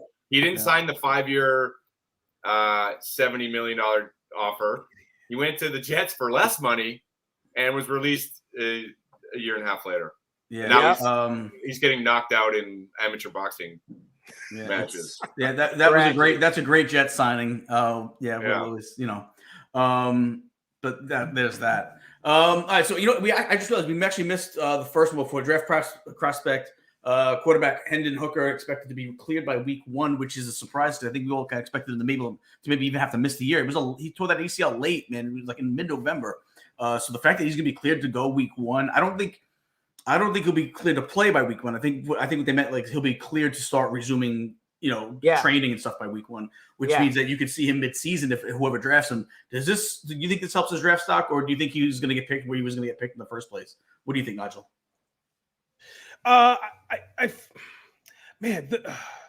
Okay, the reason why I hesitate is because the draft is so weird. It is so weird, and it's just full of so much dichotomy, and it's full of so much smoke and mirrors, like you said. Like it's so bananas. So with that being said, I don't think it really hurts his stock, to be honest with you. I think he's still going to get drafted where they thought roughly he was going to get drafted. What this does is, in the article that you sent that I was reading, it was really interesting because they were just saying, this might be actually better for him because now he can like recover and like learn under whoever the starter is. Excuse the ambulance happening. But yeah, so it's a I think it will work out for him. But I don't see it being that much of a big deal. I don't think he's going to fall to like the 5th, 6th, 2nd. I don't think that's going to happen. I just think it's going to be roughly around the same, with like a day 2 kind of, draft. I think he's like late first, early, mid second. I think he'll go in the second. I think he was one of those quarterbacks people. Oh, he could go in the first, but I think you see him go in the second round. Yeah. With Stetson Bennett. I think he's better. I think listen, other than the fact that he's a little bit older coming off an injury, I think he's a decent quarterback. I don't know if he's going to, like any of these quarterbacks, I don't think any of these guys are going to be Pro Bowlers. But I would take him on a team where I have a quarterback that has a few more years left. I say that like now the Jets are one of those teams, but I don't mean the Jets. I don't want them. But like it's easy for me to say. But you know what? Speaking of the Patriots, if they miss on a quarterback in the first round, would it be that crazy to think that they might pick him in the second round? And they already got Cam playing. Mac Jones playing. Yeah. Let Mac Jones play for another year and see what you got out of Mac Jones, and then you have this kid that maybe comes up behind him. Would not be. Bill Belichick pulls some weird moves sometimes in the draft. I would not be surprised to see him do this in the second round. I was just going to say that if any coach can do it, it'd be Belichick. You know what I mean? Yeah. Let's be honest. And again, the article that you sent, it just says real quick. It just says that because of the offense that he was playing in, this kid was just like Hooker was just used to just a quick check down, 1, 2, 3, boom, boom, boom, boom, boom. So now if he goes into the NFL, he plays with the big boys in the league. He's got to learn that he can't always just rely on that 1, 2, 3. He's got to be spontaneous and really read the defenses early, right? But Belichick would be the guy, in my opinion. Yeah, Caleb, what do you think? No, I agree. Injuries are always something to worry about. The one thing I will say, technology has gotten to the point now where people heal from ACL tears and all of that a lot faster and can still have a productive career. So I think that's good. I think the reason why they put it out that he'll, be available first week and all of that is to help the draft stock. So like to kind of take the worry from the people that are going to be investing money in somebody who currently could not play. So I think it's that. And it would be interesting to see. Well, to Nigel's point about the 1, 2, 3, there's certain styles in the NFL that still have that kind of thing, like Belichick does. His offense is very, very quick. It's the same thing like Josh McDaniels in Vegas. Like, yeah, it's McDaniels, right? Yeah. Yeah. Yeah. He has the Patriot way as well. So it's the quick West Coasty style offense, 3 to 5 yards, boom, boom, boom, get it out the quarterback's hand. So I think those style offenses will be a benefit to Hooker. Hopefully his mobility is there because that is what will separate him or at least give him an opportunity to be successful in today's NFL. The days of the planted QB, I think, are in its last days, and everybody has to be able to be mobile. So it's gonna be, hopefully that injury doesn't impede him in any way from that. But I think he should be okay. What I'm really excited to see is what happens with Trey Lance. Because he was injured and couldn't play, then they found Brock Purdy, and now he's the guy. Trey Lance, if he can play, that is a hell of a talent to just have sitting there. Somebody should be inquiring about that. I was gonna say there's supposedly teams have been asking about him, and it could be. We were talking earlier about surprises in the draft tonight. That could be a surprise, seeing him get traded for someone moving up in the first round or moving up in trading a second round pick or something like. Will Trey Lance get your first rounder? No, but maybe Trey Lance and the number 20, late 20 something pick gets you moved up into the teens. Do you know what I mean? Like, maybe instead of going 2 picks to move from 25 to 15. Could you imagine if D'Amico Ryans pulled off a crazy trade where he was willing to trade one of those first round draft picks to get Trey Lance because he knows him and worked with him and been in Frisco and it's like, no. You need to get a first round back with him though. I think if you give if you're going to give up the second overall or the 12th overall pick for Trey Lance, say you're trading him to say the Giants, just because or we said Dallas before. Dallas picked, not to say Dallas is going to do this, but Dallas picks 26. Dallas would give up their 26th pick and Dallas would give up their 26th pick and Trey Lance and get Trey Lance and you get what I'm saying. Yeah. But I mean, like because D'Amico Ryans knows him, right? Yeah. It's the reason why Josh McDaniels surpassed or forgot about all the other quarterbacks and went and got Jimmy G, because he already knows him. He knows Jimmy G knows his style of offense. It's not about skill set, it's about know-how, right? Like he knows that. I don't have to teach him. I can say the word and he knows the play, right? Like that stuff means something. So like D'Amico was in Frisco. He knows that young man. He's been around him. He made and he needs a quarterback. Like you just never know what could happen. That's what's exciting about the draft. But I think Trey Lance is a very valuable piece. Now Frisco is publicly saying they're not taking any offers on Trey Lance. They want to keep him. And that makes sense because you don't know the health of Purdy. Like it can get hurt anytime. You want a good quarterback. They do have Sam Darnold too, though, who I think will be decent in that system. Yeah, but I don't know if Trey Lance is a backup quarterback. Like he's still young. Like I'm not backing up this. Like, are you crazy? You know what I mean? Like no. Let me throw something really crazy out there. Let me throw something really crazy out there. Huh? Let me throw something really crazy out there. Okay. Jets give up the second round pick and Zach Wilson for Trey Lance and maybe they swap second rounders. But Zach they Wilson, might have to Frisco be like, we don't want Zach. But they can cut him. Because they can cut him if they don't want him. We're just clearing the roster spot. No, I get it. You know what I'm saying? We're just clearing. Listen, San Francisco doesn't need a third quarterback either. So like they could literally keep Darnold starting. Zach is their backup. Wow. We'll bring in somebody else. I'm just saying, Trey Lance isn't starting this year. We already know that, right? He's not starting this year because we don't know what he is yet. But as a Jet fan, I would be cool to have him sit behind. I'm not even saying Trey Lance is going to be a guy that we need to worry about as a quarterback one day. But I'd be willing to bring him in and let him be the backup behind Rodgers for a year or two to see what we got when Rodgers leaves. Hey, first of all, you don't know how many quarterbacks you're going to need. San Francisco needed all three, baby. That's great. You know what? Great point. So we can't say that anymore. That's a great point. You gotta have at least 2 solids, and your third has either got to be the absolute last pick of the draft, or he's got to be somebody that nobody's ever heard of to just coast you through, carry you through. Man, we don't know because again. One of our talking points about a month into this, month after we started this pod was like, it is, oh my gosh, I forgot my point because I was thinking about the timeline of how long we've been doing this pod. It doesn't matter. Oh, we've been doing this for a while, and this is great. I can't remember.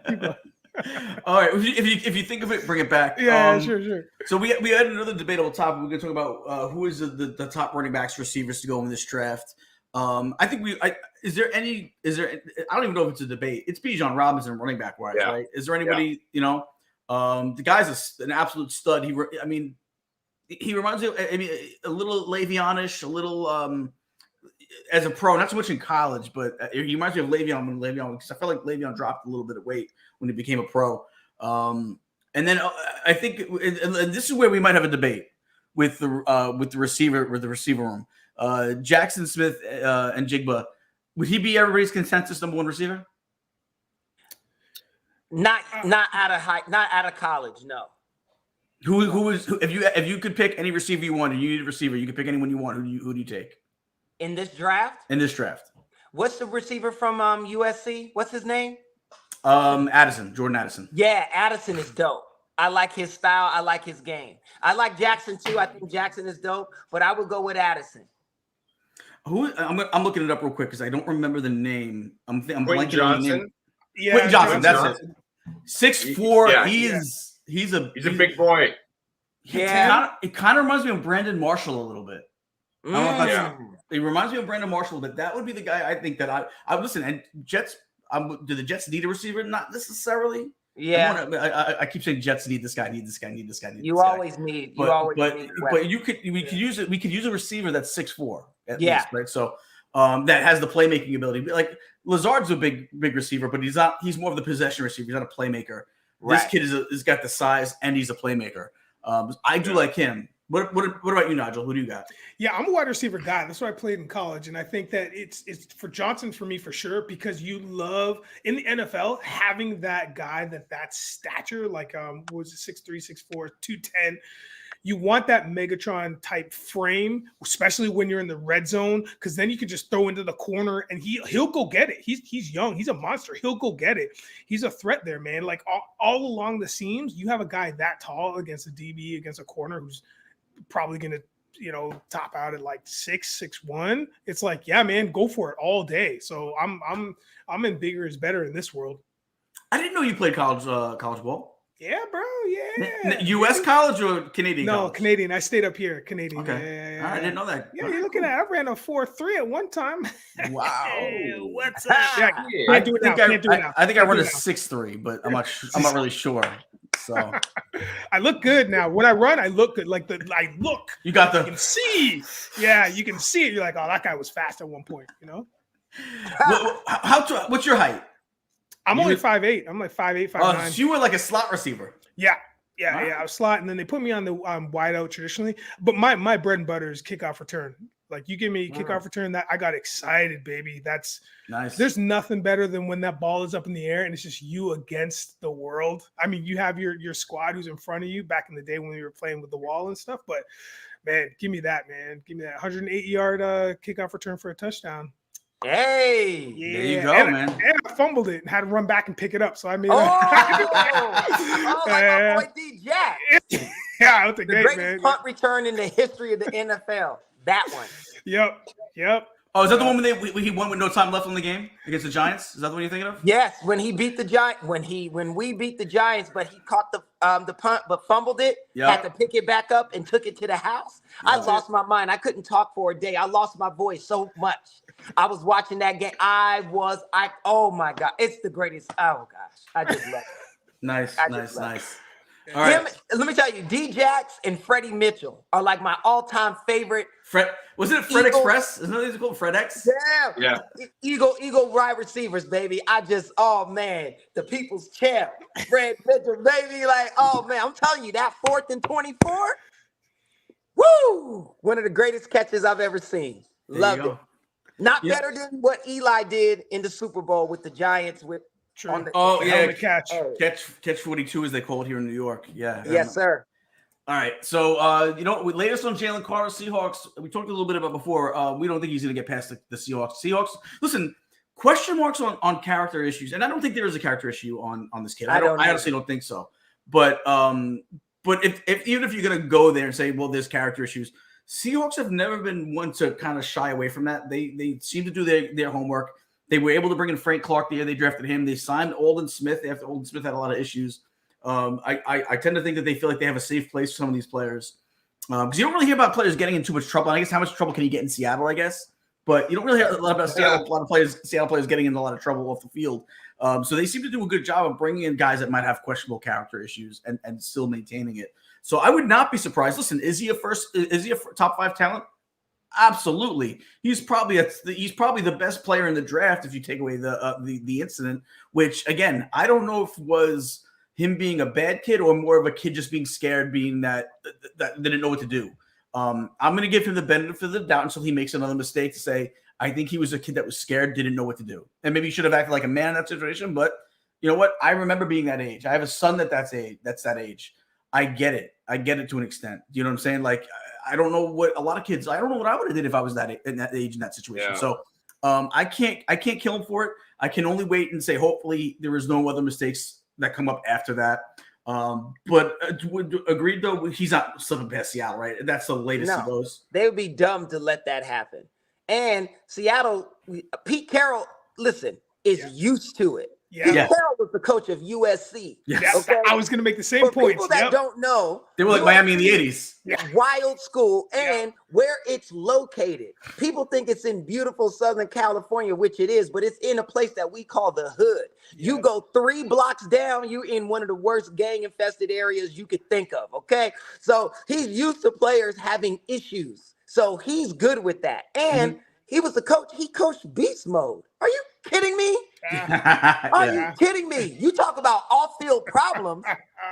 Like, come on, man. Like, I think honestly, Jalen Carter's going to be on his best behavior. Yeah. His best behavior. Someone's going to get a steal with him. Oh my God. And because I think his endorsements are waiting. All he has to do is have one season, no incident, through the roof, especially if he balls out. I agree. You guys? Same. Yeah.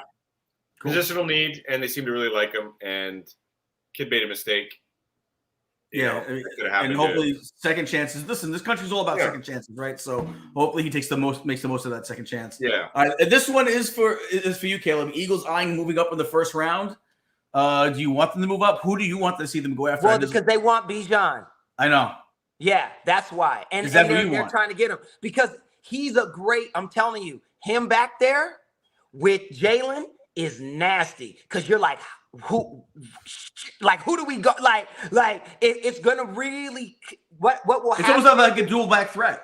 Yes, but it will open up the passing game, the mid-range passing game, because what happens is with those two back there, it freezes your linebackers. They have to wait 2 to 3 seconds.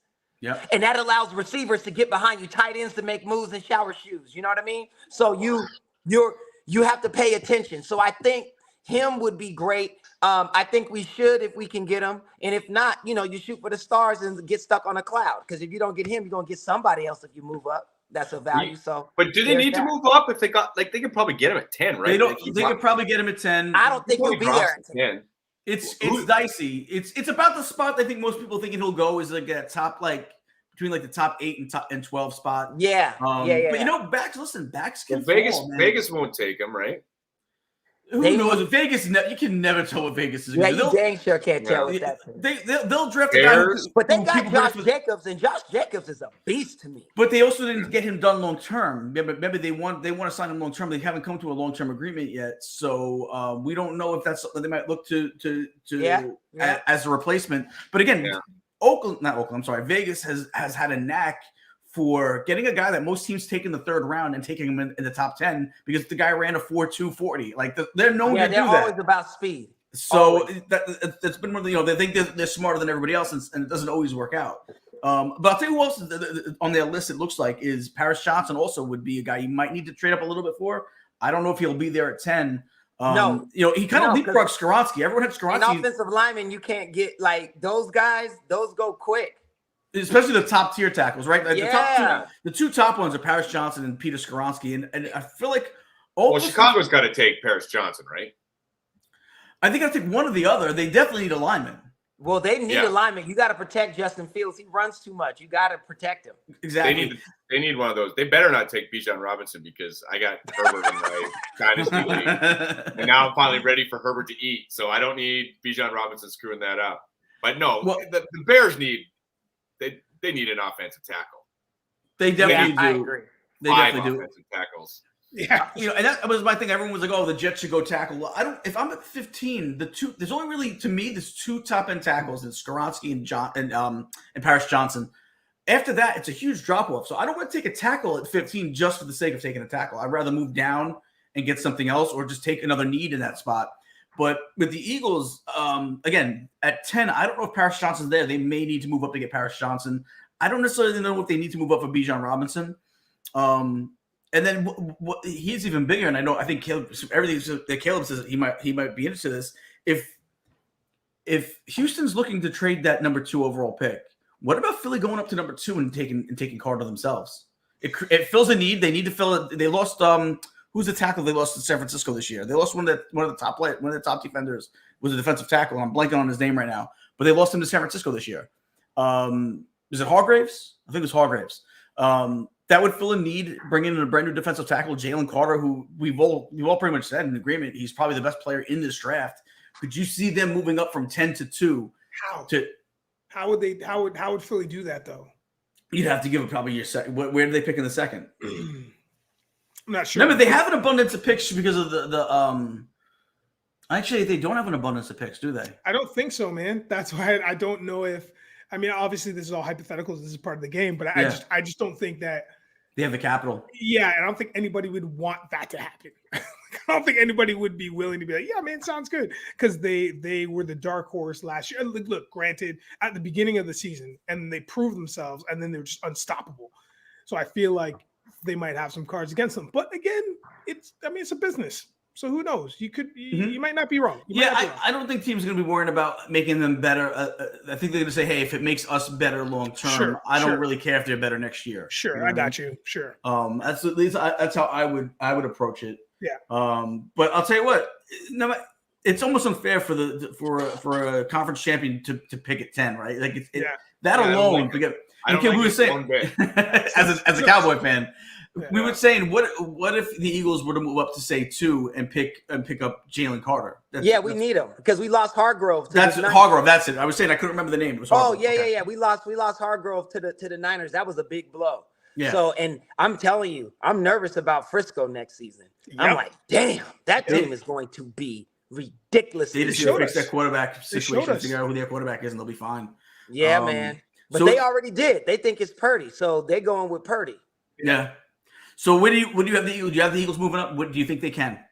Yeah, of course they can. You just got to give it. Look, you got to, like they say in boxing, you got to bring ass to get ass. So they want to trade up. They're gonna have to give up some stuff that they want, but they just believe it's better to. They say that in boxing. They say you got to bring ass to get ass. Like you can't knock somebody out. Break. I think said bring. No, you have to bring. Yeah. Oh, you did say it. Yeah, you have to bring ass to get. Mean you have to go towards them. Oh, I get it. Okay, in order to knock him out, you got to get to him. So I was looking at it a whole different angle. That saying, I was looking at that saying a whole different way. All right, now makes sense. So it's all like you got to bring ass to get ass. It's like you can't. You know what I mean? Like you ain't gonna get it not bringing yours. So what I mean is you got to put skin in the game.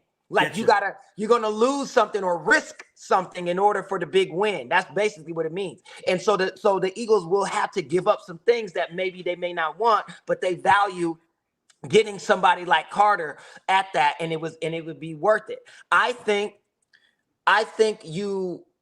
we need it for Hargrove because we need our defense to be rock solid. And I think long term he's better than Hargrove long term anyway. So it's an upgrade. Well, he's younger, so who knows? You know what I mean? So, there's that. But what I will say is I think our defense, we need it because we need a safety and we need another linebacker, and we definitely need that defensive lineman. So there's that because we kept our 2 corners. And, Bradbury, I think, got a bad break. We got Darius Slay still. He's good, not great like he used to be, but functionable. But I think we need that pass rush. We got to help out. Yeah. All right. Teams aiming for Cardinals to pay a part of DeAndre Hopkins' salary in trade. We kind of talked on DeAndre yesterday a little bit. Do we think that they're going to end up? I mean, they're kind of stuck in the middle. They could either play chicken with a lot of other teams and not trade them. I mean, not release them and wait for someone to trade them. But what do we think is going to happen? Is it going to be a trade? Is it going to be a release? Will the Cardinals eat a certain amount of money on that? What do you guys think? Yeah, I mean, I think they probably have to because there's no market for him. I feel like as good as a receiver is, you're not really hearing a lot. We don't need not a lot of teams. I mean, he's still really good, but he makes a lot of money, man. Yeah, which is why I wanted to see them eat some of it. Which is not crazy. It's $20 million, not crazy, but I think next year he's got did he already get the bonus paid out or? I can't remember. But his cap number is huge. His cap number is still huge, though. Yeah. Yeah. I would say, I think the reason why there's not a market for him is just because the teams know he wants to get out of there. He does not want to play. So why would you give up something for somebody who's just going to be released at some point anyway? Like, it doesn't make any sense. And he's no threat to you. He's not going to hurt your team, like, meaning when you play, because he's not going to play. So there's really no reason. Just wait until he becomes available and then pay him, because you got to pay him anyway. So that's what's going to happen. You just don't have to pay him the amount that the Cardinals was, or take on or give up stuff from you in order to get him, like, right now. Just wait. You know what I mean? It's like, it's what the Lakers did. I know I'm switching, but it's what the Lakers did with Kyrie Irving. Like, Kyrie wanted to go, LeBron wanted him, but the Lakers were like, we're not going to give up anything. He's going to be released in a year. Yeah. Like, it doesn't make any sense. You know what I mean? So the Mavericks made the move in order to get him, but like, the Lakers were just going to wait. So I think it's similar with D-Hop. Just wait. I wouldn't give up nothing for him either. You know, he's going to be available in the next season anyway, because the Cardinals are going to release. They're going to let him go. There's no way they're going to pay him all that money. It makes no sense. It makes no sense. Now, and he doesn't want to be there. And we talked a little bit about it yesterday. Could you imagine? I think it was kind of deciding where it might go. And I was saying Baltimore could be a spot, but San Francisco to me, like, and we talked about how strong San Francisco is already, to add him to that mix. Because listen, there's an opportunity that like, it's not out of the realm of possibility to think they should add a receiver, right? You could see them adding a receiver to that room. Could you imagine them adding D-Hop to that room? Listen, D-Hop is great for, again, I agree with everybody. I think the sentiment is wait till he's released. I agree 1,000%. There's no reason why you need to be clamoring for it. There's way too many things. There's way too many other bodies that are younger, faster, more able-bodied. However, what he does bring, and we did mention this about 2 or 3 weeks ago, is that what he would bring is that veterinarian like look, right? He's still not like 1,000% a threat, but he's still at least 200% a threat. You know what I mean? If we're going from 1,000%, you know what I mean? He's still. I would give him more than that. Okay, let's give him 600. 600%. Damn. 600%. Nigel, I still think he would be upper 850. Okay. I'll meet you. Because you got to look at what he is going to give you. Here's what happens if he was on San Francisco. They are completely unguardable. On San Francisco, you have to double team him, and if you don't, he's going to kill you. How you going to guard Debo? How you going to guard Ayuk? How you going to guard Kittles? Or CMC out of the backfield? Yeah, oh my God! Yeah. And then because they'll line him up. They'll line him up on the line of scrimmage too. Yes, and then you got McCaffrey, and then Lord have mercy, don't put Trey Lance in. Now I got to worry about the quarterback running. Mm-hmm. Dude, unguardable. Scary. Unguardable. Well, what about the Chiefs? Were the Chiefs linked to the to DeAndre? They were too, and he's interested there. He mentioned them as a team he wanted to go to. Again, it's here we go. Oh my gosh. He's got 2 years left. Tragedy. Total guaranteed $60 million. It's a lot. But Jesus. Did the Niners even have room for him? Like, no. I don't know. They might have to make a move. I'm just saying, could you imagine him on that squad if they could fit him? Because listen, I said it yesterday. There's gonna come a point next season. Debo's gonna miss games. He misses games every year because they play him out of the backfield a lot. So when you're taking our hits like that, it's gonna cause him to tweak something. He's gonna miss a game or two. He misses a game or two every year. You'll have room for him to be there. And plus, Debo's one of those receivers that you can put him in the slot. I just meant financially. I meant financially. Well, yeah, I mean that's what I'm saying. Financially, I think you can find a way to make it work. He would have to take less money, but again. If he gets waived, if he gets cut, he's gonna see some of that. It's not like he's going with no money. He's gonna get some of that money that was guaranteed to him anyway. If he gets cut. Yeah. So there you go. So he's gonna see money. It's not that. Which is why you can take less to play with a team that you think you have a shot to win. Exactly. Just like when you see the NBA buyouts where they're willing to pay the minimum because they just made their $30 million on a buyout. Yeah. I think they said Aaron Rodgers' base salary this year is $1.2 million. So the Jets could come under cap or some shit like that. So look at they fixed it. They had to do something because they have other things they need to do too. They need to sign Quinn in long term. But my point is, technically on the books, they're only paying $1.2 million for Aaron freaking Rodgers. Yeah. So there's ways to make things work. You know what I mean? If they really 100. wanted him and he wanted to be there. Exactly. So guys, one more topic real quick before we get out of here. This is such a big day for GMs. Some GMs draft good, some don't. Who would you say is on the biggest hot seat? Who has the most pressure as a GM of a team to really make this a good draft year? Is anyone specific that stands out to you? Nigel, start with you. Oh boy. Man, if I was just to say a team, I'd probably say like, golly, who would it be, man? Maybe Detroit. Just because there's a lot of action that happened in Detroit when you have the gambling thing happen. Like, there's a lot of stuff that's been going on in that team, on that squad, and with the amount of like energy that was invested in that team and how well that they were predicted to do and how well they were in almost every game last year. They still lost, but they were in these games. I mean, I think you'd probably be on a hot seat if you're Detroit, just because the expectations were very high and you didn't really finish out. I'd say Detroit's probably my number one. What about you, Caleb? For me, I think it is those guys in Dallas. No, seriously, because the talk has been for the past, at minimum, 2 seasons, they're one player away from winning the Super Bowl, from being in the Super Bowl and all of that. They got Micah Parsons on defense. They're gonna re-sign Diggs. They got another my boy what's his name from the Colts. What's his name? He used to be on the Patriots. The corner with the dreads. Oh gosh, Gilmore, Stephon Gilmore. Yes, Gilmore. Like, they're doing all these things. It's like their GM, Mr. Jones, has to draft well, because if they got all that again and they go and do what Nigel says, make the playoffs and lose, or God forbid, not even make it. Well, actually, for me, I hope they don't. But like something like that, it's like, you know what I mean? Like, for real. So I think it's Dallas. I understand your point, but the only thing is, Jerry Jones is in charge of his own seat, so there's no. Yeah, he's not firing. He's not firing himself. No, that's true. That's a good point. So even if he messes up, he's not going to lose. He's not going anywhere. Yeah. But your sentiment, your idea about that is spot on. Being, them being one player away. Yes, that has been the conversation for sure. 1,000%. They lose, and it's like, we're just one player away. Yep. So what's really going to happen, and is it suck, if they were to lose and not do good this season or come up short again? You know who they're going to hang it on? Mr. Dakota Prescott.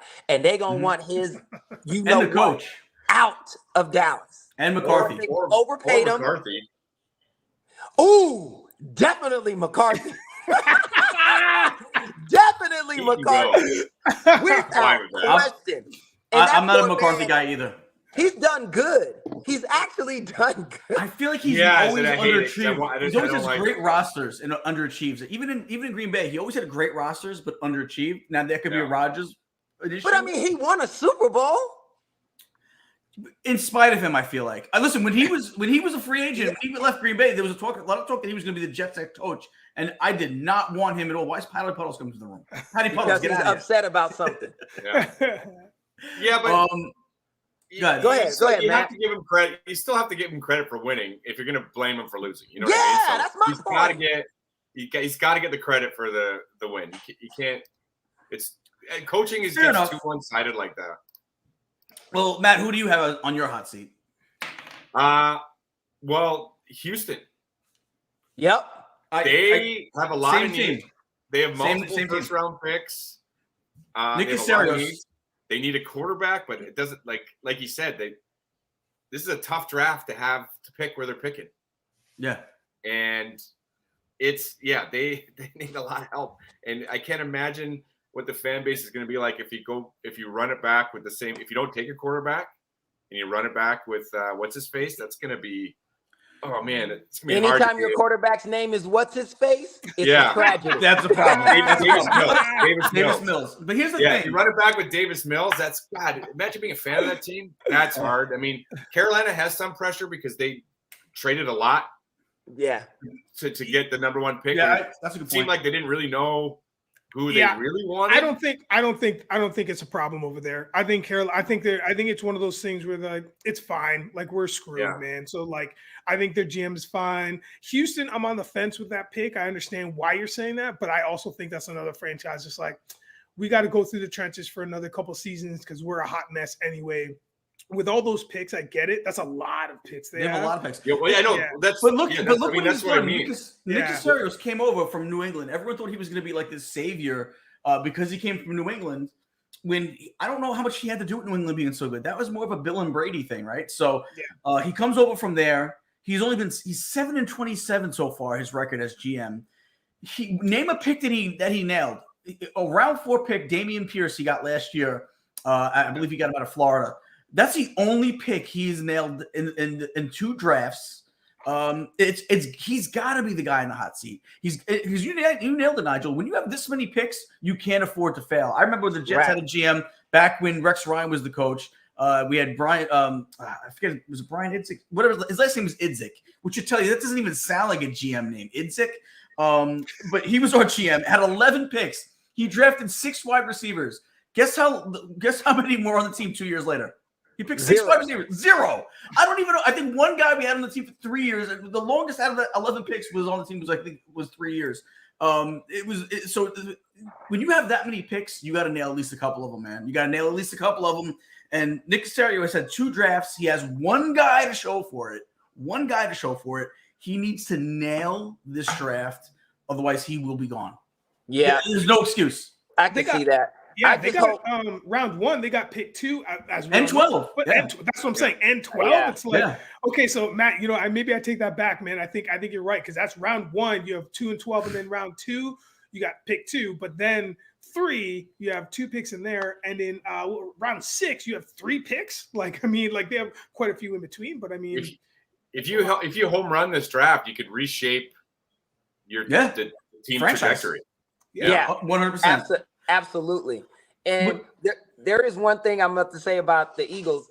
A lot of people haven't talked about. We got Matt Patricia as our defensive coordinator. Now, I'm not a big Matt Patricia fan, but what's going to happen is we're going to be blitzing 100% more than we were last season. So that's going to be interesting of why we need that defensive line.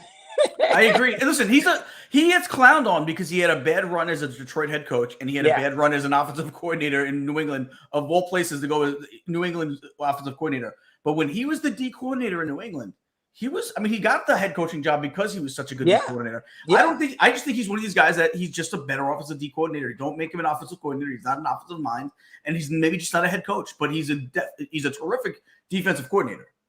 Well, we shall see. And you get to listen. Besides that, you guys have the pieces. He's going to a team that has pieces. If they don't look good defensively, then we know it's him because you guys have the roster to be good. You lost Hargrove, but you'll fix that spot in the draft, I'm sure. So I wouldn't even worry that much about him. But yeah, man, great show today, guys. It's 1:56. We're gonna call it here. And remember, guys. So starting next week, Monday, Wednesday, Friday, we'll be on 3 days a week until we get to October. We're taking on a little summer mini half vacation where we won't be here half the week. Otherwise, again, you'll get stuck listening to Matt talk about Toronto baseball, and nobody wants that. And is that a Maple Leafs hat? Did you put the Maple Leafs hat on for the game tonight? Yeah, I put a little another Toronto Marlies hat right here. Got this one is exclusive. Got the brown brim, pink underneath. Yeah, baby. Oh, go Leafs! Go Leafs tonight. Tonight they're up 3-1. So go Leafs. And let's go around the room with some last words. Nigel, what's your last word of the day? Listen, the weekend is upon us. We are so close. So do whatever you got to do to get there. Relax, enjoy the weekend, and be good. Matt, last words. Closeout day.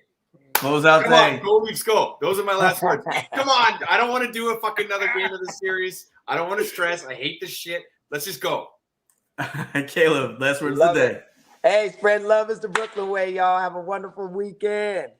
There you go, guys. Again, definitely have a great weekend. We won't be here tomorrow, but we'll be back Monday, and then we'll be back Monday, Wednesday, Friday, every day of the week Monday, Wednesday, Friday for every week for between now and October. But guys, enjoy the draft tonight. And for Matt, Caleb, and Nigel, I am Gene. Have a great today, a better tonight, and we will see you Monday. Peace. Happiness is addictive. Passionate about spreading laughter and creating smiles worldwide. Happiness is addictive. Brings our global community together through humor, optimism, cheer, hopefulness, and merriment. Happiness is addictive.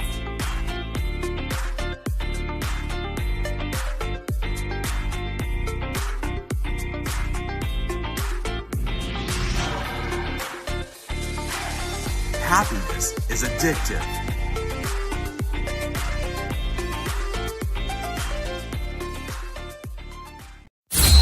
That's the pop-off for today, folks.